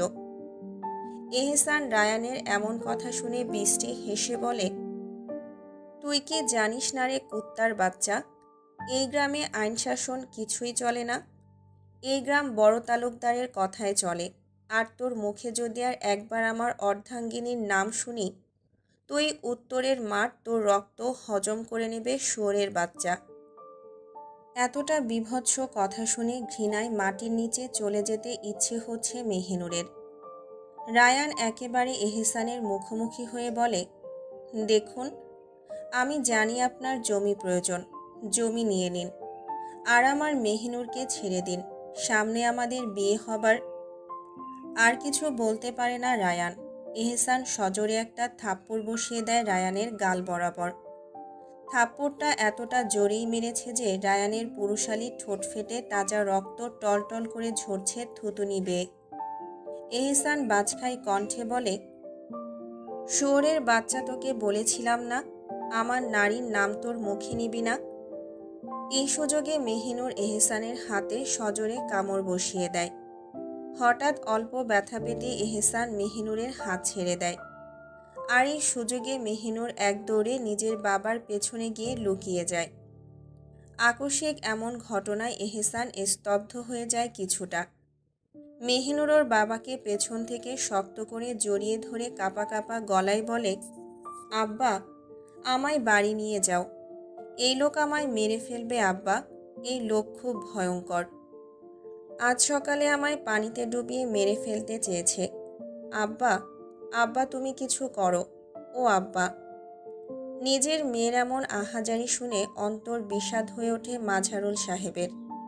তখনই এহসান চিৎকার করে বলে, মেহিনুর, চলে আয়, নয়তো খোদার কসম তোর সামনে তোর জন্য তোর বাপ চাচাদের দেহ থেকে রক্ত ঝরবে, আর আমি এহসান সেই রক্তেই তোকে গোসল করিয়ে ওদের লাশের উপর দিয়ে নিয়ে যাব। মেহিনুর এহসানের এমন কথা শুনে ডুকরে কেঁদে ওঠে। সে পা বাড়ায় যাওয়ার জন্য, কিন্তু তার ছোট চাচা ওর হাত শক্ত করে ধরে বলেন, আমিও দেখি তুই কি করে আমাদের লাশের উপর দিয়ে আমার ভাতিজিকে বাসায় নিয়ে যাস। আয় দেখি কে কাকে রক্ত দিয়ে রঞ্চিত করে। এহসান দেরি না করে পাঞ্জাবির পকেট থেকে পিস্তল বের করে, সোজা রায়ানের মাথা বরাবর ধরে, আর মেহিনুরের দিকে অগ্নিদৃষ্টিতে তাকিয়ে বলে, তুই জানিস না কতটা ভয়ঙ্কর আমি। আবারও বলছি, যদি রক্তে গোসল করতে না চাস তাহলে চুপচাপ চলে আয়। মেহিনুর কোনো উপায় না পেয়ে ছোট চাচার হাত ছেড়ে দেয়। এগিয়ে আসতে নিলে ওর সেজো চাচা ওর হাত ধরে আটকে নিয়ে বলে, তুই কোথাও যাবি না মেহিনুর, তুই বাড়িতে যাবি। আমি তোকে কুত্তার রক্ত দিয়ে গোসল করিয়ে বাড়ি নিয়ে যাব। তখন মেহিনুরের বাবা শান্ত গলায় বলেন, তৌফিক, যেতে দে আমার কলিজার টুকরোকে, নয়তো আমার নিষ্পাপ রায়ানের মায়ের বুক খালি হবে। মেহিনুর অচেতন পায়ে আবারও এহসানের কাছে এগিয়ে আসে। ভয়ে কলিজা শুকিয়ে আসছে, সব শেষ হয়ে গেছে মনে হচ্ছে। এহসান জাপটে নিজের বক্ষস্থলে চেপে ধরে মেহিনুরকে, আর হুমকির সুরে বলে, এরপর থেকে তোরা ভুলে যাবি তোদের মেহিনুর বলে কোনো মেয়ে আছে। এই বলে মেহিনুরকে নিয়ে যখন গাড়ির উদ্দেশ্যে এগিয়ে আসবে তখনই গুলির শব্দ কানে আসে। মেহিনুর স্থবির হয়ে যায়। মনে হচ্ছে এই হয়তো এক বৃষ্টিযুদ্ধের সূচনা। মেহিনুর দেখে পেছন থেকে কেউ এহসানের একজন গার্ডকে বুক বরাবর গুলি করে দিয়েছে। গুলি লেগে সেই লোকটা মাটিতে লুটিয়ে পড়ে। মুহূর্তে এহসান নিজের পিস্তল বের করে, পেছনে ঘুরে যায়। উদ্দেশ্য যে গুলি করেছে তাকে উড়িয়ে দেওয়া। তবে গার্ডদের আদেশ দেয় না কিছু করার জন্য, কারণ এখানে তার প্রাণপ্রিয় নারী উপস্থিত, তার কিছু হয়ে যেতে পারে। এহসান মেহিনুরের ছোট চাচার দিকে পিস্তল তাক করে। ট্রিগার চাপতে যাবে, মেহিনুর পরিস্থিতি আঁচ করতে পেরে সোজা এহসানের পা জড়িয়ে ধরে। এতে এহসান বিপাকে পড়ে যায়। মেহিনুর কাঁদতে কাঁদতে বলে, আল্লাহর দোহাই লাগে, আমার চাচাকে মারবেন না, দয়া করে ছেড়ে দিন। আমি কসম খেয়ে বলছি, সারা জীবন আপনার দাসী হয়ে থাকব, কখনোই পালাবো না। এর বিনিময়ে ভিক্ষা দিন আমার চাচার জীবন। আমার চাচাতো ভাই বোনগুলো এতিম হয়ে যাবে, ছেড়ে দিন ওনাকে। এই বলে আবারও ডুকরে কেঁদে ওঠে মেহিনুর। মেহিনুরের আর্তনাদ এহসানকে কিছুটা শান্ত করে। এহসান পিস্তল রেখে মেহিনুরকে দাঁড় করায় আর ওদের দিকে তাকিয়ে বলে, তোরা বেঁচে গেলি শুধু আমার বেগমের জন্য, নয়তো এখন আমি নিজে তোদের সব কয়টার কলিজা টেনে বের করে আনতাম। এদিকে মেহিনুরের সারা দুনিয়া ঘুরতে লাগলো। এমনিতেই পুকুরে পড়ার জন্য শরীর অসুস্থ, এরই মধ্যে মানসিক এত চাপ। মেহিনুর নিস্তেজ হয়ে এহসানের বক্ষস্থলে ঢলে পড়ে। এহসান অতি আদরে মেহিনুরের নিস্তেজ দেহখানা কোলে তুলে গাড়িতে প্রবেশ করে। অতঃপর এক এক করে সব গাড়ি নিজ নিজ গন্তব্যে ফেরত যায়। ওরা চলে যেতেই মেহিনুরের বাবা হাউমাউ করে কেঁদে ওঠে, মাটিতে লুটিয়ে পড়েন। নিজের বুকে 2 হাত দিয়ে চাপড়াতে চাপড়াতে বলেন, আমি আমার মেয়েকে শেষ করে দিয়েছি। আমি যদি ওদের চুক্তিতে রাজি না হতাম, তাহলে আজ আমার আম্মা জান এত কষ্ট পেত না। ওই কুত্তার বাচ্চা অমানুষটা আমার আম্মাজানকে হয়তো তিলে তিলে মেরে দেবে। কি হবে বেঁচে থেকে? আমার প্রাণ তুই কুত্তার বাচ্চা নিয়ে গেছে। আল্লাহ, তুমি আমায় মৃত্যুদান করো। ও মাবুদ, আমি বেঁচে থেকে কি করব? ইয়া রব, তুমি আমার সব পাপের শাস্তি এভাবে দিও না। ও মাবুদ, তুমি আমার ফুলের মতো মেয়েকে রক্ষা করো। মাবুদ, তুমি আমায় ধ্বংস করে দাও, তাও আমার মেয়েকে মুক্তি দিয়ে দাও। নিজের বড় ভাইয়ের এমন আহাজারি দেখে বাকি ভাইদেরও কলিজা ফেটে যাচ্ছে, তবে কিছুই করার নেই। তারা খুব ভালো করেই জানেন এহসান কী পরিমাণের ভয়ঙ্কর। এক কথায় আস্ত একটা নরপশু এই এহসান তালুকদার। মেহিনুরকে বাড়ি নিয়ে আসার পর অনেক চেষ্টা করেও তার জ্ঞান ফেরানো সম্ভব হয়নি এহসানের পক্ষে। তাই এহসান তাদের পারিবারিক মহিলা ডাক্তারকে ফোন করে নিয়ে আসে। ডাক্তার এসে মেহিনুরকে পরীক্ষা নিরীক্ষা করে এহসানকে জানান, অতিরিক্ত ভয় এবং হেজিটেশনের কারণে মেহিনুর বারবার জ্ঞান হারাচ্ছে। তবে চিন্তার কিছু নেই, কিছু মেডিসিন নিলেই সব ঠিক হয়ে যাবে। ডাক্তার চলে যাওয়ার পর মেহিনুরের পাশে বসেই রইল এহসান।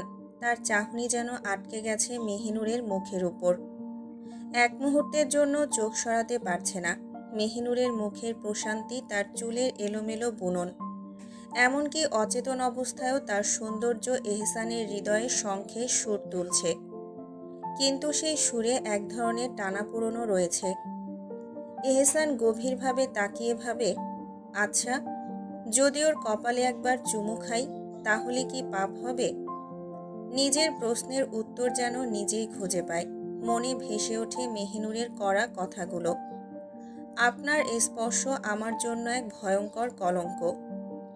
আবার মনে পড়ে মেহিনুর তো তার হালাল নারী, তাহলে কি সত্যিই পাপ হবে? নিজেকে শান্ত করতে চেষ্টা করে, কিন্তু তার অন্তরে আরেকটি প্রশ্ন যেন বিদ্রোহ করে বসে, আমি তো নিজেই পাপ, তাহলে শখের নারীকে ছুঁয়ে সেই পাপের ভার বাড়ালে ক্ষতি কি তাতে? এদিকে ছোট তালুকদার বাড়ির প্রত্যেকটা সদস্যের মনাস দুদিন ধরে বিষাদে ভরে গেছে। ছোট তালুকদার মঞ্জিল মনে হচ্ছে প্রাণহীন। কেনই বা হবে না বলুন তো? এই মহলের প্রাণ মেহিনুর যে আর এই মহলে নেই। দাদু দাদা, চাচা চাচিরা, চাচাতো ভাই বোনরা, আর রইল বড় ভাই মেহেরাজের কথা। সে তো কাঁদতে কাঁদতে ভাসিয়ে দিচ্ছে দুনিয়া, আর বারবার ফোন দিচ্ছে আর একটা কথাই জানতে চাচ্ছে, তার কলিজার টুকরো বাড়ি ফেরানো হয়েছে কিনা। আর ছোট ভাই মেহেরও, যে কিনা গুরুতর অসুস্থ। এহসানের লোকজন খুব বাজেভাবে মেনেছে তাকে, কিন্তু এসবে পাত্তা দিচ্ছে না। সে যে কতবার যেতে চেয়েছিল বড় তালুকদার বাড়ি, তার কোনো হিসেব নেই। কিন্তু বাড়ির মহিলারা তাকে বারবারই অনেক কষ্টে বুঝিয়েছেন। নিজ ঘরে বসে নিজের বোনের জন্য চিৎকার করে কাঁদছে, কারণ সে জানে এহসান তার বোনকে তিলে তিলে শেষ করে দেবে। এই এহসান তালুকদার মানুষ নয়, এক ভয়ঙ্কর শিকারী। তার নজর যেটায় পড়ে সেটা সে ছিনিয়ে নেয়। যদি সে জানতো এহসানের লক্ষ্য তার বোন ছিল, তাহলে সে মেহিনুরকেই গ্রামেই রাখত না। আজ সবাই অতি আগ্রহ উচ্ছ্বাস নিয়ে সদর দরজায় দাঁড়িয়ে আছে। মনে করছেন হয়তো মেহিনুরকে ফিরিয়ে এনেছেন, এহসানকে জায়গা ফিরিয়ে দিয়ে। কিন্তু তাদের আশা ভুল ধারণা। যেভাবে গিয়েছিল সেভাবেই আসলেন বাড়ির সব পুরুষরা। এটা দেখে এনিফা বেগম মানে মেহিনুরের দাদু তাড়াতাড়ি তার ছেলেদের সামনে গিয়ে দাঁড়ানোর প্রশ্ন করেন, আব্বা, আমার মেহিনুর কই? ওরে তো আনোনি তোমরা? কই আমার সোনার টুকরো মেহিনুর? মেহিনুরের বাবা ডুকরে কেঁদে ওঠেন মায়ের এমন প্রশ্ন শুনে। নিজের বড় ছেলেকে এভাবে কাঁদতে দেখে এনিফা বেগমের হুঁশ উড়ে যায়। উনি কিছু বুঝে উঠতে পারেন না, তাই চিৎকার করে নিজের ছেলেকে বলেন, কি হয়েছে আব্বা? এমনভাবে কাঁদছিস কেন? আর আমার নাতনি কোথায়? তখন তৌফিক সাহেব বলেন, আম্মা, ওই কুত্তার বাচ্চা এহসান ওকে নিয়ে গেছে, আমাদের আম্মাজানকে নিয়ে গেছে। এটা শুনে সবাই স্তব্ধ হয়ে যান। বাড়ির মহিলারা আঁচলে মুখ চেপে কাঁদতে শুরু করেন। মেহিনুরের দাদু সোফায় মাথা নিচু করে বসে থাকা ওনার স্বামী মুস্তফা সাহেবের কাছে যান আর গিয়ে কান্না করে বলেন, আপনার জমি পেয়েছেন তো, হলো তো, এখন আমার নাতনিকে খেয়ে মেরে ফেলবে অমানুষ এহসান ওকে। আপনারা জানতেন না কি খারাপ ওই কুকুরটা? তাহলে কেন রাজি হলেন ওই নিকৃষ্ট চুক্তিতে? মোস্তফা সাহেব মাথা নিচু করে নেন। কী বা বলবেন? তার জন্যই তার ফুলের মতো নাতনির জীবন এক বিষাদ কলঙ্কে ছেয়ে গেল। কিছুক্ষণ পর মেহিনুরের জ্ঞান ফেরে। ধীরে ধীরে চোখ মেলে দেখে এহসান তার পাশে বসে গভীর দৃষ্টিতে তাকিয়ে আছে। মেহিনুর ধীরে উঠতে চেষ্টা করে, কিন্তু ব্যর্থ হয়। এহসান সাহায্য করার জন্য হাত বাড়ালে মেহিনুর তৎক্ষণাৎ চিৎকার করে বলে ওঠে, বলেছি না স্পর্শ করবেন না, দূরে থাকুন আমার থেকে, আমার আপনার প্রতি ঘেন্না হয়, ঘেন্না। এহসান মেহিনুরের কথা শুনেও ধৈর্য ধরে তাকে বিছানায় হেলান দিয়ে বসায়। মেহিনুর ভেতরে তোলপাড় অনুভব করছে, তার অন্তর যেন জ্বলছে। নিজেকে সামলানোর জন্য বড় বড় শ্বাস নিতে শুরু করে। ঠিক তখনই এহসান আজব এক প্রশ্ন ছুড়ে দেয় মেহিনুরের দিকে, ওই ছেলে কি যেন নাম? ও হ্যাঁ, রায়ান। কে সে? মেহিনুর নির্ভর দৃষ্টিতে এহসানের দিকে তাকিয়ে ধীরে বলে, আমার স্বামী। এই উত্তর শুনে এহসানের ধৈর্য আর ধরে না। কোনো কথা না ভেবে ঠাস করে একটা চড় বসিয়ে দেয় মেহিনুরের বাম গালে। অসুস্থ অবস্থায় এত জোরে চড় খেয়ে মেহিনুর সহ্য করতে পারে না। চোখের সামনে দুনিয়া যেন উল্টে যেতে শুরু করে। মনে হয় আজরাইল তার সামনে এসে দাঁড়িয়েছে। মগজ যেন গলে কানের বাহিরে বেরিয়ে আসবে। এহসান তখন বজ্রকণ্ঠে চিৎকার করে বলে, তোর স্বামী আমি, তোর সব কিছু আমি। আর কোনোদিন তোর মুখে কোনো হারাম পুরুষের নাম শুনলে জিভ টেনে ছিঁড়ে ফেলব, বেয়াদব নারী। মেহিনুর নিস্তেজ হয়ে পড়ে, মাথা বালিশে এলিয়ে দেয়। এত ভয়ঙ্কর চর হজম করা তো সহজ ব্যাপার নয়। এহসান মেহিনুরকে আর কিছু বলে না, কারণ সে ভালো করে অনুভব করতে পারছে এই থাপ্পড় হজম করা মেহিনুরের পক্ষে অতি সহজ নয়। তাই উঠতে উঠতে বলে, থাপ্পড়টা ভালো করে হজম করে নিয়ে জোহরের নামাজটা পড়ে নিস। এহসান এমন আদেশ করে কক্ষ ত্যাগ করে। মেহিনুর এখনো আগের মতোই শুয়ে আছে। এহসান নিচে আসে। বর্তমানে বাড়িতে কোনো পুরুষ মানুষ নেই। তার আব্বা একটা বিচার সভায় গেছেন, আর তার দুই ভাই, একজন ফ্যাক্টরির কাজ দেখতে গেছেন, অন্যজন অফিসে টাউনে। এহসান নিচে আসতেই হাসি বেশে বলে, ভাইজান, বাগানে আলতাফ হোসেন বসে আছেন আপনার জন্য। এহসান বলে, ও হ্যাঁ, এরে তো বলেছিলাম আসতে। আচ্ছা, তাহলে তুই চা নাস্তা তৈরি করার জন্য বল, আমি যাচ্ছি। আচ্ছা ভাইজান। এহসান যায় বাগানে। বাগানে কয়েকটা সাদা সেটের চেয়ার টেবিল রাখা আছে মিটিং ও কথাবার্তা বলার জন্য। কারণ তালুকদার মঞ্জিলের নিয়মই হচ্ছে বাইরে থেকে লোক আসবে, বাইরে বসেই কথা বলে চলে যাবে। বাগানটা অনেক বড়, অনেক ফুলের গাছ, ফলের গাছ রয়েছে। আর তা থাকবে না কেন? এই বাগানের যত্ন নেওয়ার জন্য 5 থেকে 7 জন লোক রাখা হয়েছে। এহসান যেতেই আলতাফ হোসেন বসা থেকে উঠে যান আর ওকে উদ্দেশ্য করে সালাম দেন। আসসালামু আলাইকুম সাহেব, কেমন আছেন? এহসান তার চেয়ারের সামনে বসতে বসতে বলে, ওয়ালাইকুম আসসালাম, আলহামদুলিল্লাহ ভালো, বসুন বসুন। আলতাফ হোসেন মুচকি হেসে বসেন। আর ইতস্তত কণ্ঠে বলেন, আসলে আপনি যে প্রচারের কথা বলেছেন নির্বাচনের। এহসান ভ্রু নাচিয়ে বলে, আমি শুদ্ধ বাংলায় স্পষ্ট ভাষা খুব পছন্দ করি। আশা করি আপনি তার সম্পর্কে অবগত। এমন কথা শুনে আলতাফ হোসেন আরও ঘাবড়ে যান, কিন্তু নিজেকে যথাযথ শান্ত রেখে বলেন, একটু যদি ভেবে দেখতেন, কারণ এখন তো আর দেশে আগের মতো নেই, স্বৈরাচারী সরকারও নেই। এহসান মৃদু হেসে বলে, তো কি হয়েছে? ওই মহিলা গেছে, সাথী কি দেশের রাজনীতিও নিয়ে গেছে? নেয়নি তো। তাহলে আমি আর কোনো কথা শুনতে চাই না। নমিনেশন পেয়ে গেছি, তার মানে আমি এই শহরের মেয়র, বুঝলেন তো? আলতাফ হোসেন কাচুমাচু করতে করতে বলেন, সেটা বুঝেছি, কিন্তু সমস্যা এখানে নয়, সমস্যা তো রাতুল। সে তো আমাকে বারবার হুমকি দিচ্ছে প্রচারণা না করতে। এহসান যথেষ্ট শান্ত সুরে বলে, কাল অথবা পরশুর মধ্যে ওকে আমি তোলার ব্যবস্থা করছি। আপনি আপনার কাজে মনোযোগ দিন। আলতাফ হোসেন ভড়কে গিয়ে বললেন, কোথায় এনে তুলবেন? এহসান রুক্ষভাবে জবাব দেয়, দুনিয়া থেকে। আলতাফ হোসেন কাচুমাচু করে বললেন, কিন্তু ওনার আশেপাশে তো অনেক লোকজন থাকে, সব সময় নিরাপত্তার মধ্যে থাকে। এহসান তাচ্ছিল্যের হাসি দিয়ে বলে, কখনো দেখেছেন আপনি এই এহসান তালুকদারের শিকার মিস হতে? না। ইনশাআল্লাহ, তাহলে এটাও হবে না। এই বলে হাসিবকে ডাক দেয়, হাসিব, এদিকে আয় তো। হাসিব দৌড়ে এহসানের সামনে আসে আর বলে, জি ভাইজান, বলেন। এহসান চেয়ার থেকে উঠে যেতে যেতে বলে, কাল দক্ষিণের মাঠের ফসলের যে টাকা নিয়ে এসেছিস, তার থেকে ওনাকে 1 অথবা 2 দিয়ে দিস, চা নাস্তা খাওয়ার জন্য। তারপর আলতাফ হোসেনের দিকে তাকিয়ে বলে, চা নাস্তা করে নেবেন সাহেব, আর কোনো ভুল যাতে না হয়। আসি, আসসালামু আলাইকুম। এই বলে এহসান বাগান থেকে চলে যায়, আর হাসিব আলতাফ হোসেনকে 2 লক্ষ টাকা দিয়ে বিদায় দেয়। এদিকে মেহিনুর অনেকক্ষণ পর ধীরে ধীরে উঠে অজু করে নামাজ পড়ে নেয়। এখনও সেই জায়নামাজেই বসে আছে, আর নিজের অন্ধকারে তলিয়ে যাওয়া ভবিষ্যৎ নিয়ে ভাবছে। এহসান ঘরে এসে দেখে মেহিনুর জায়নামাজে বসে আছে। এটা দেখে কিছুটা শান্তি পেল মনে। মেহিনুরের মুখ দেখার জন্য মেহিনুরের সামনে যায়, কিন্তু তাও দেখতে পারছে না, মাথা নিচু করে বসে আছে সে। এই বেয়াদব নারী। এহসান জানে ওর উপস্থিতি টের পেয়েই এমনটা করছে, তাই খুব রাগ হচ্ছে ওর জন্য।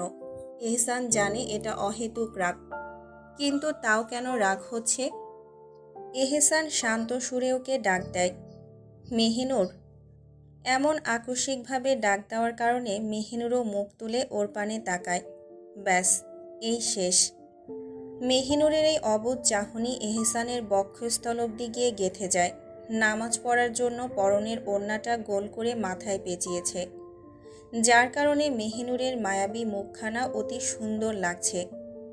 এহসান নিজ মনে ভাবে, এই নারীর কত রূপ দেখব আল্লাহ, তুমিই ভালো জানো।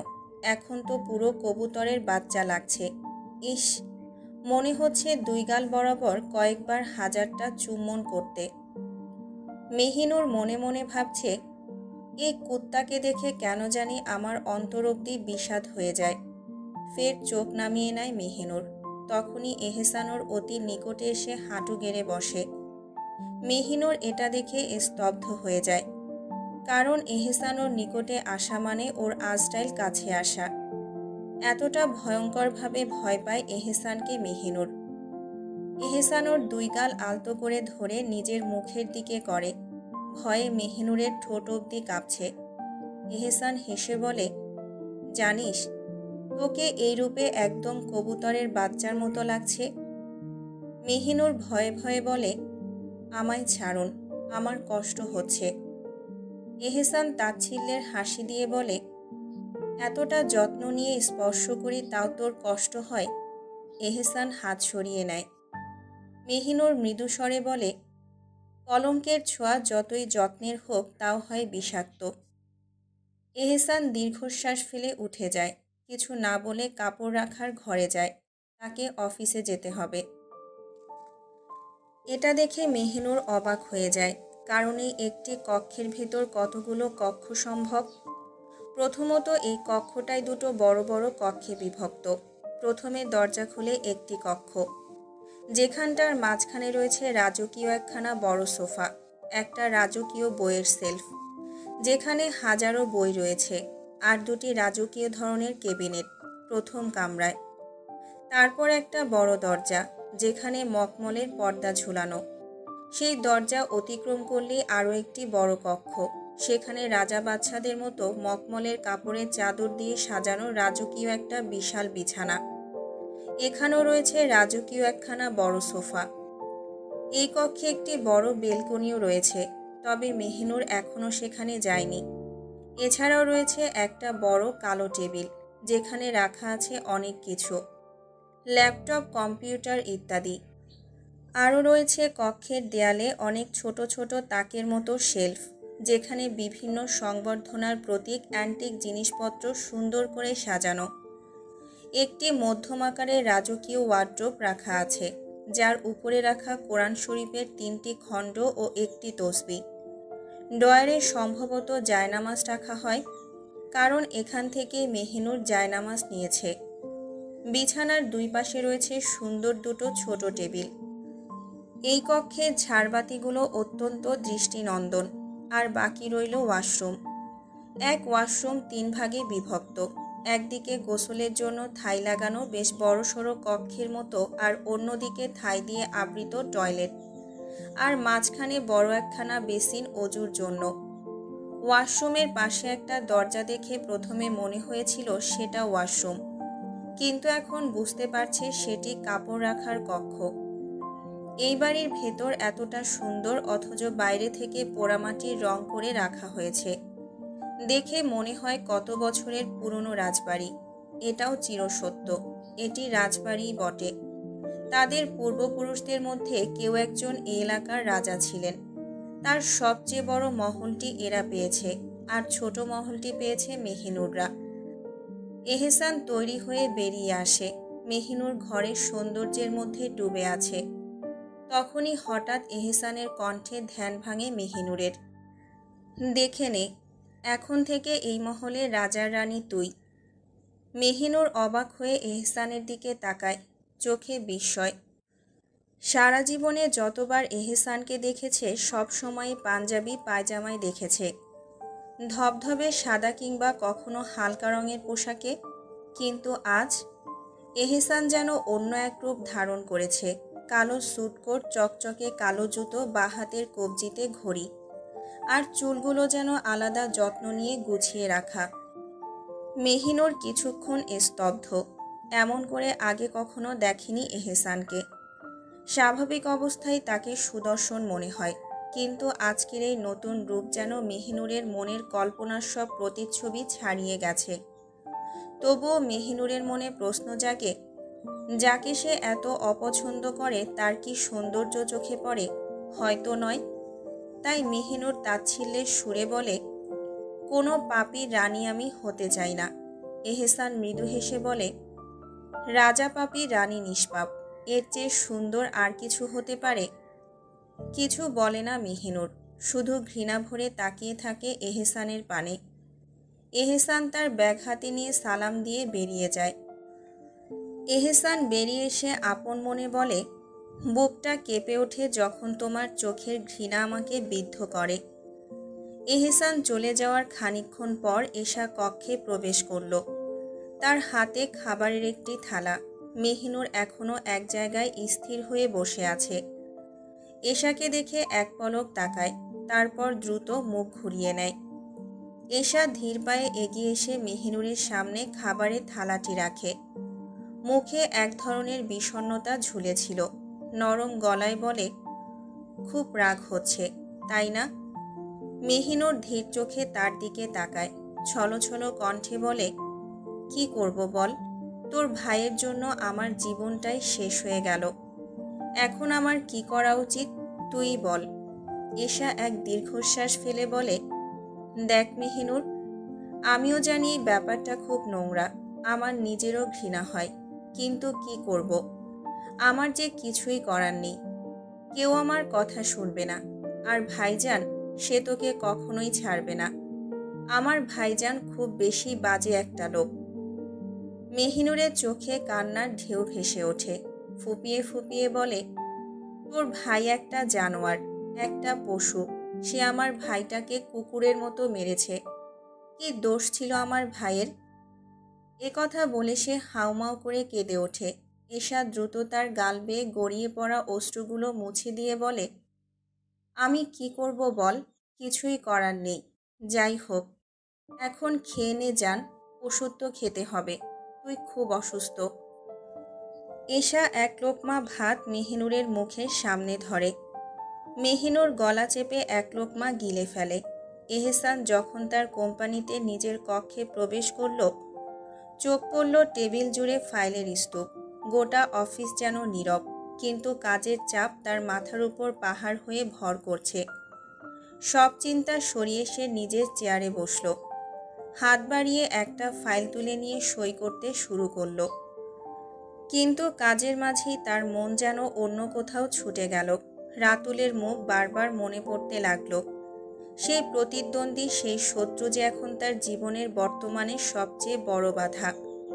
কিছুক্ষণ নিঃশব্দে বসে থাকে এহসান। তারপর গভীর চিন্তায় নিমগ্ন হয়ে টেবিলের উপরে রাখা ফোনটা হাতে তুলে নেয়। এক মুহূর্ত দেরি না করে ফোন লাগায় একজন রাশিয়ান কন্ট্রাক্ট কিলারের কাছে। উদ্দেশ্য একটাই, রাতুলকে সরিয়ে দেওয়ার জন্য একজন কিংবদন্তি স্নাইপার হায়ার করা।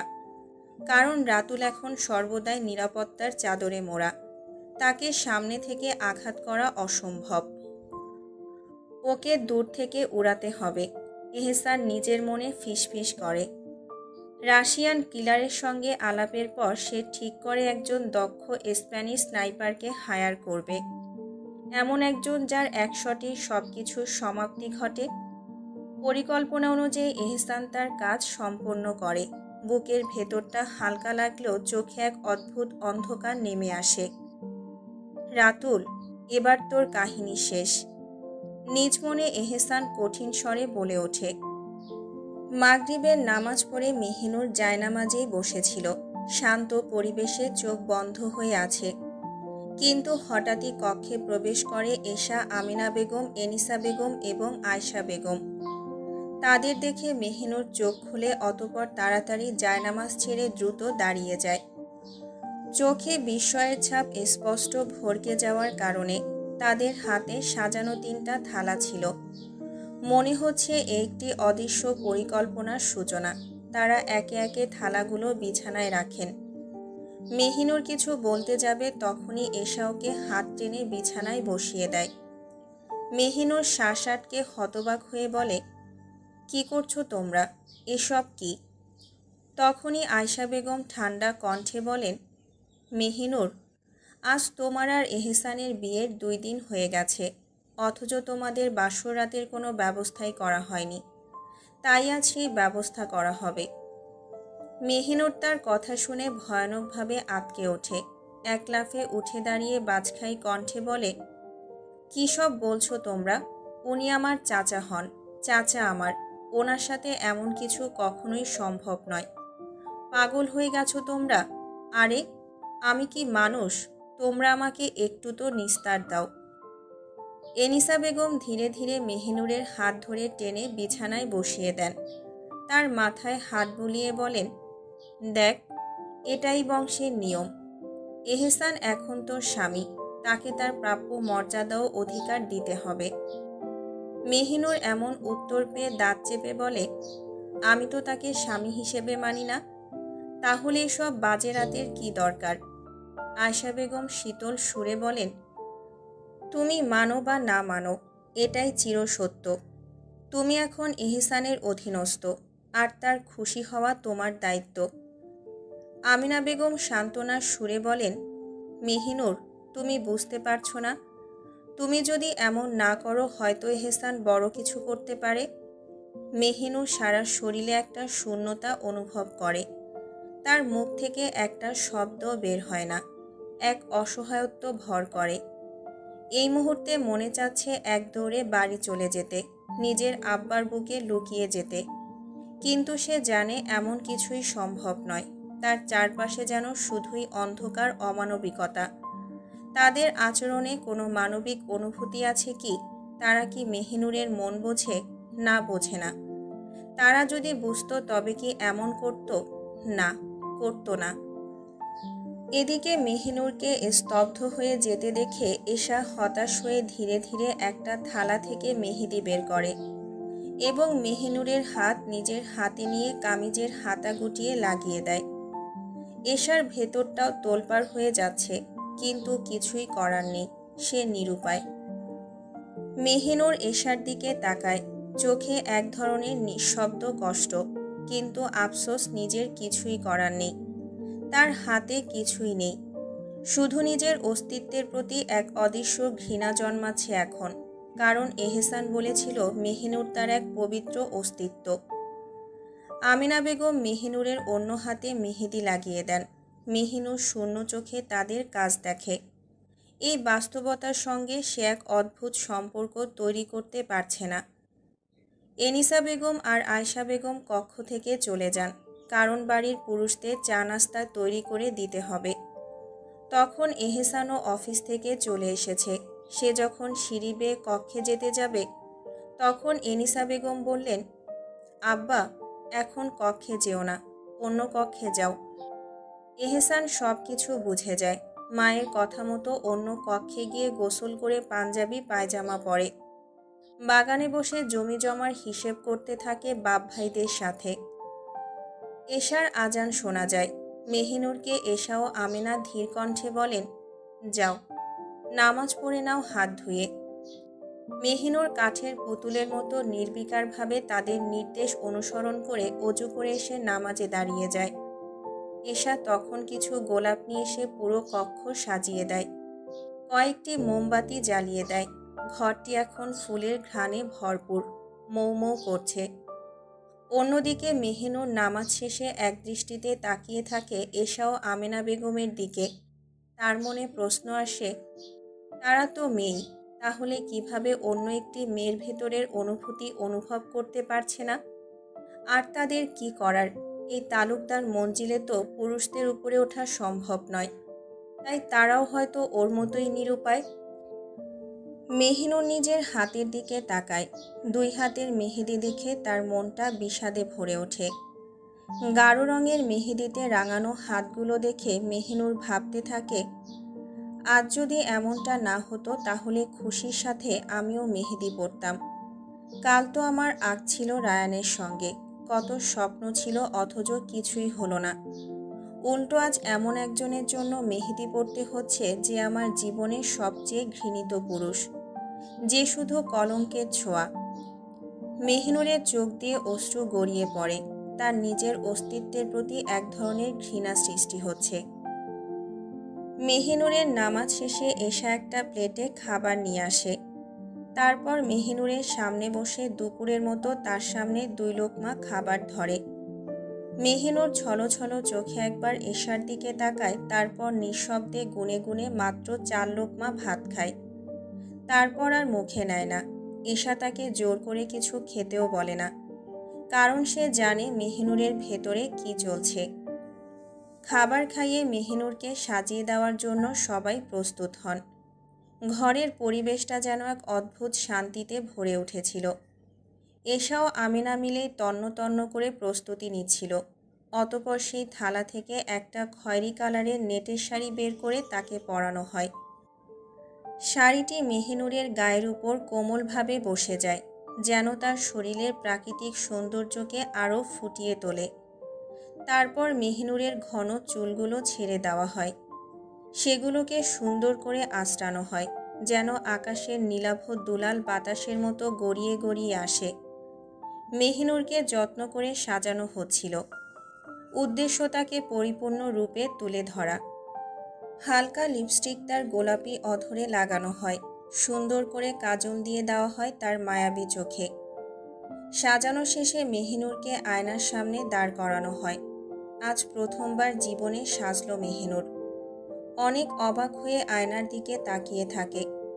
সারা জীবনে কখনোই সাজেনি সে, সাজগোজ তার পছন্দ না। সে ভাবত শাস্তি হবে নিজের স্বামীর জন্য, তার হালাল পুরুষের জন্য। কিন্তু আজ তাকে এক পাপের জন্য শাস্তি হচ্ছে। তার ভেতর থেকে এক ভয়ানক অশান্তি অনুভূত হয়। নিজের নারীত্বের প্রতি এক অজানা ঘৃণা সৃষ্টি হচ্ছে আজ। তার দৃষ্টি আয়নায় তার নিজের শরীরের উপর স্থির। এটা কি আমি? মেহিনুর নিজেকে চিনতেই পারে না। আজ যে নারীত্ব তাকে গর্বিত করা উচিত ছিল, তা আজ পরিণত হয়েছে এক অন্ধকার অধ্যায়ে। শাড়িটি এমনভাবে পরানো হয়েছিল যে পেটের কিছু অংশ স্পষ্ট দেখা যাচ্ছিল। মেহিনুর ভয়ে ভয়ে নিজের শরীরের দিকে তাকায়। বুকের ভেতর এক তীব্র সংকোচ সৃষ্টি হয়। ভয়, ভয় আর ভয়। এ যেন এক অভিশাপের মতো তাকে গ্রাস করছে। তার দম বন্ধ হয়ে আসছে এটা ভেবে যে কিছু সময় পর এহসান তাকে স্পর্শ করবে, তাকে ভোগ করবে, নিজের সর্বাঙ্গে অপবিত্র হাতের স্পর্শ পাবে। নিজের অস্তিত্ব ওই পাপিষ্ঠ পুরুষের সাথে বিলীন হয়ে যাবে। চোখে পানি জমে আসে। কিন্তু এই মুহূর্তে যে কাদাও নিষেধ। তখনই মেহিনুরের কানে আমেনা বেগমের কথাটি আসতে থাকে। মেহিনুর, খেয়াল রেখো, এহসান যাতে তোমার উপর সন্তুষ্ট থাকে। তোমার স্বামীকে খুশি করার দায়িত্ব তোমার। এই কথা যেন মেহিনুরের ভেতর আরও একটা নতুন যন্ত্রণার সৃষ্টি করে। কেন তাকে এমন করতে বলা হচ্ছে? তার আত্মসম্মান, তার স্বাভাবিক সত্তা, সবটাই কেন এহসানের সন্তুষ্টির জন্য চলে যাচ্ছে? একে একে সবাই কক্ষ ত্যাগ করে। মেহিনুর এক দীর্ঘ শ্বাস নেয়। বুকের ভেতরে ভীষণ উত্তেজনা, বিষণ্ণতা আর ভয় একসঙ্গে ঘূর্ণায়মান হয়ে ওঠে। ধীর পায়ে বেলকনির দরজার সামনে গিয়ে দাঁড়িয়ে আকাশের দিকে তাকিয়ে থাকে। আজ যে সব শেষ হয়ে যাবে ওই পাপের হাতে।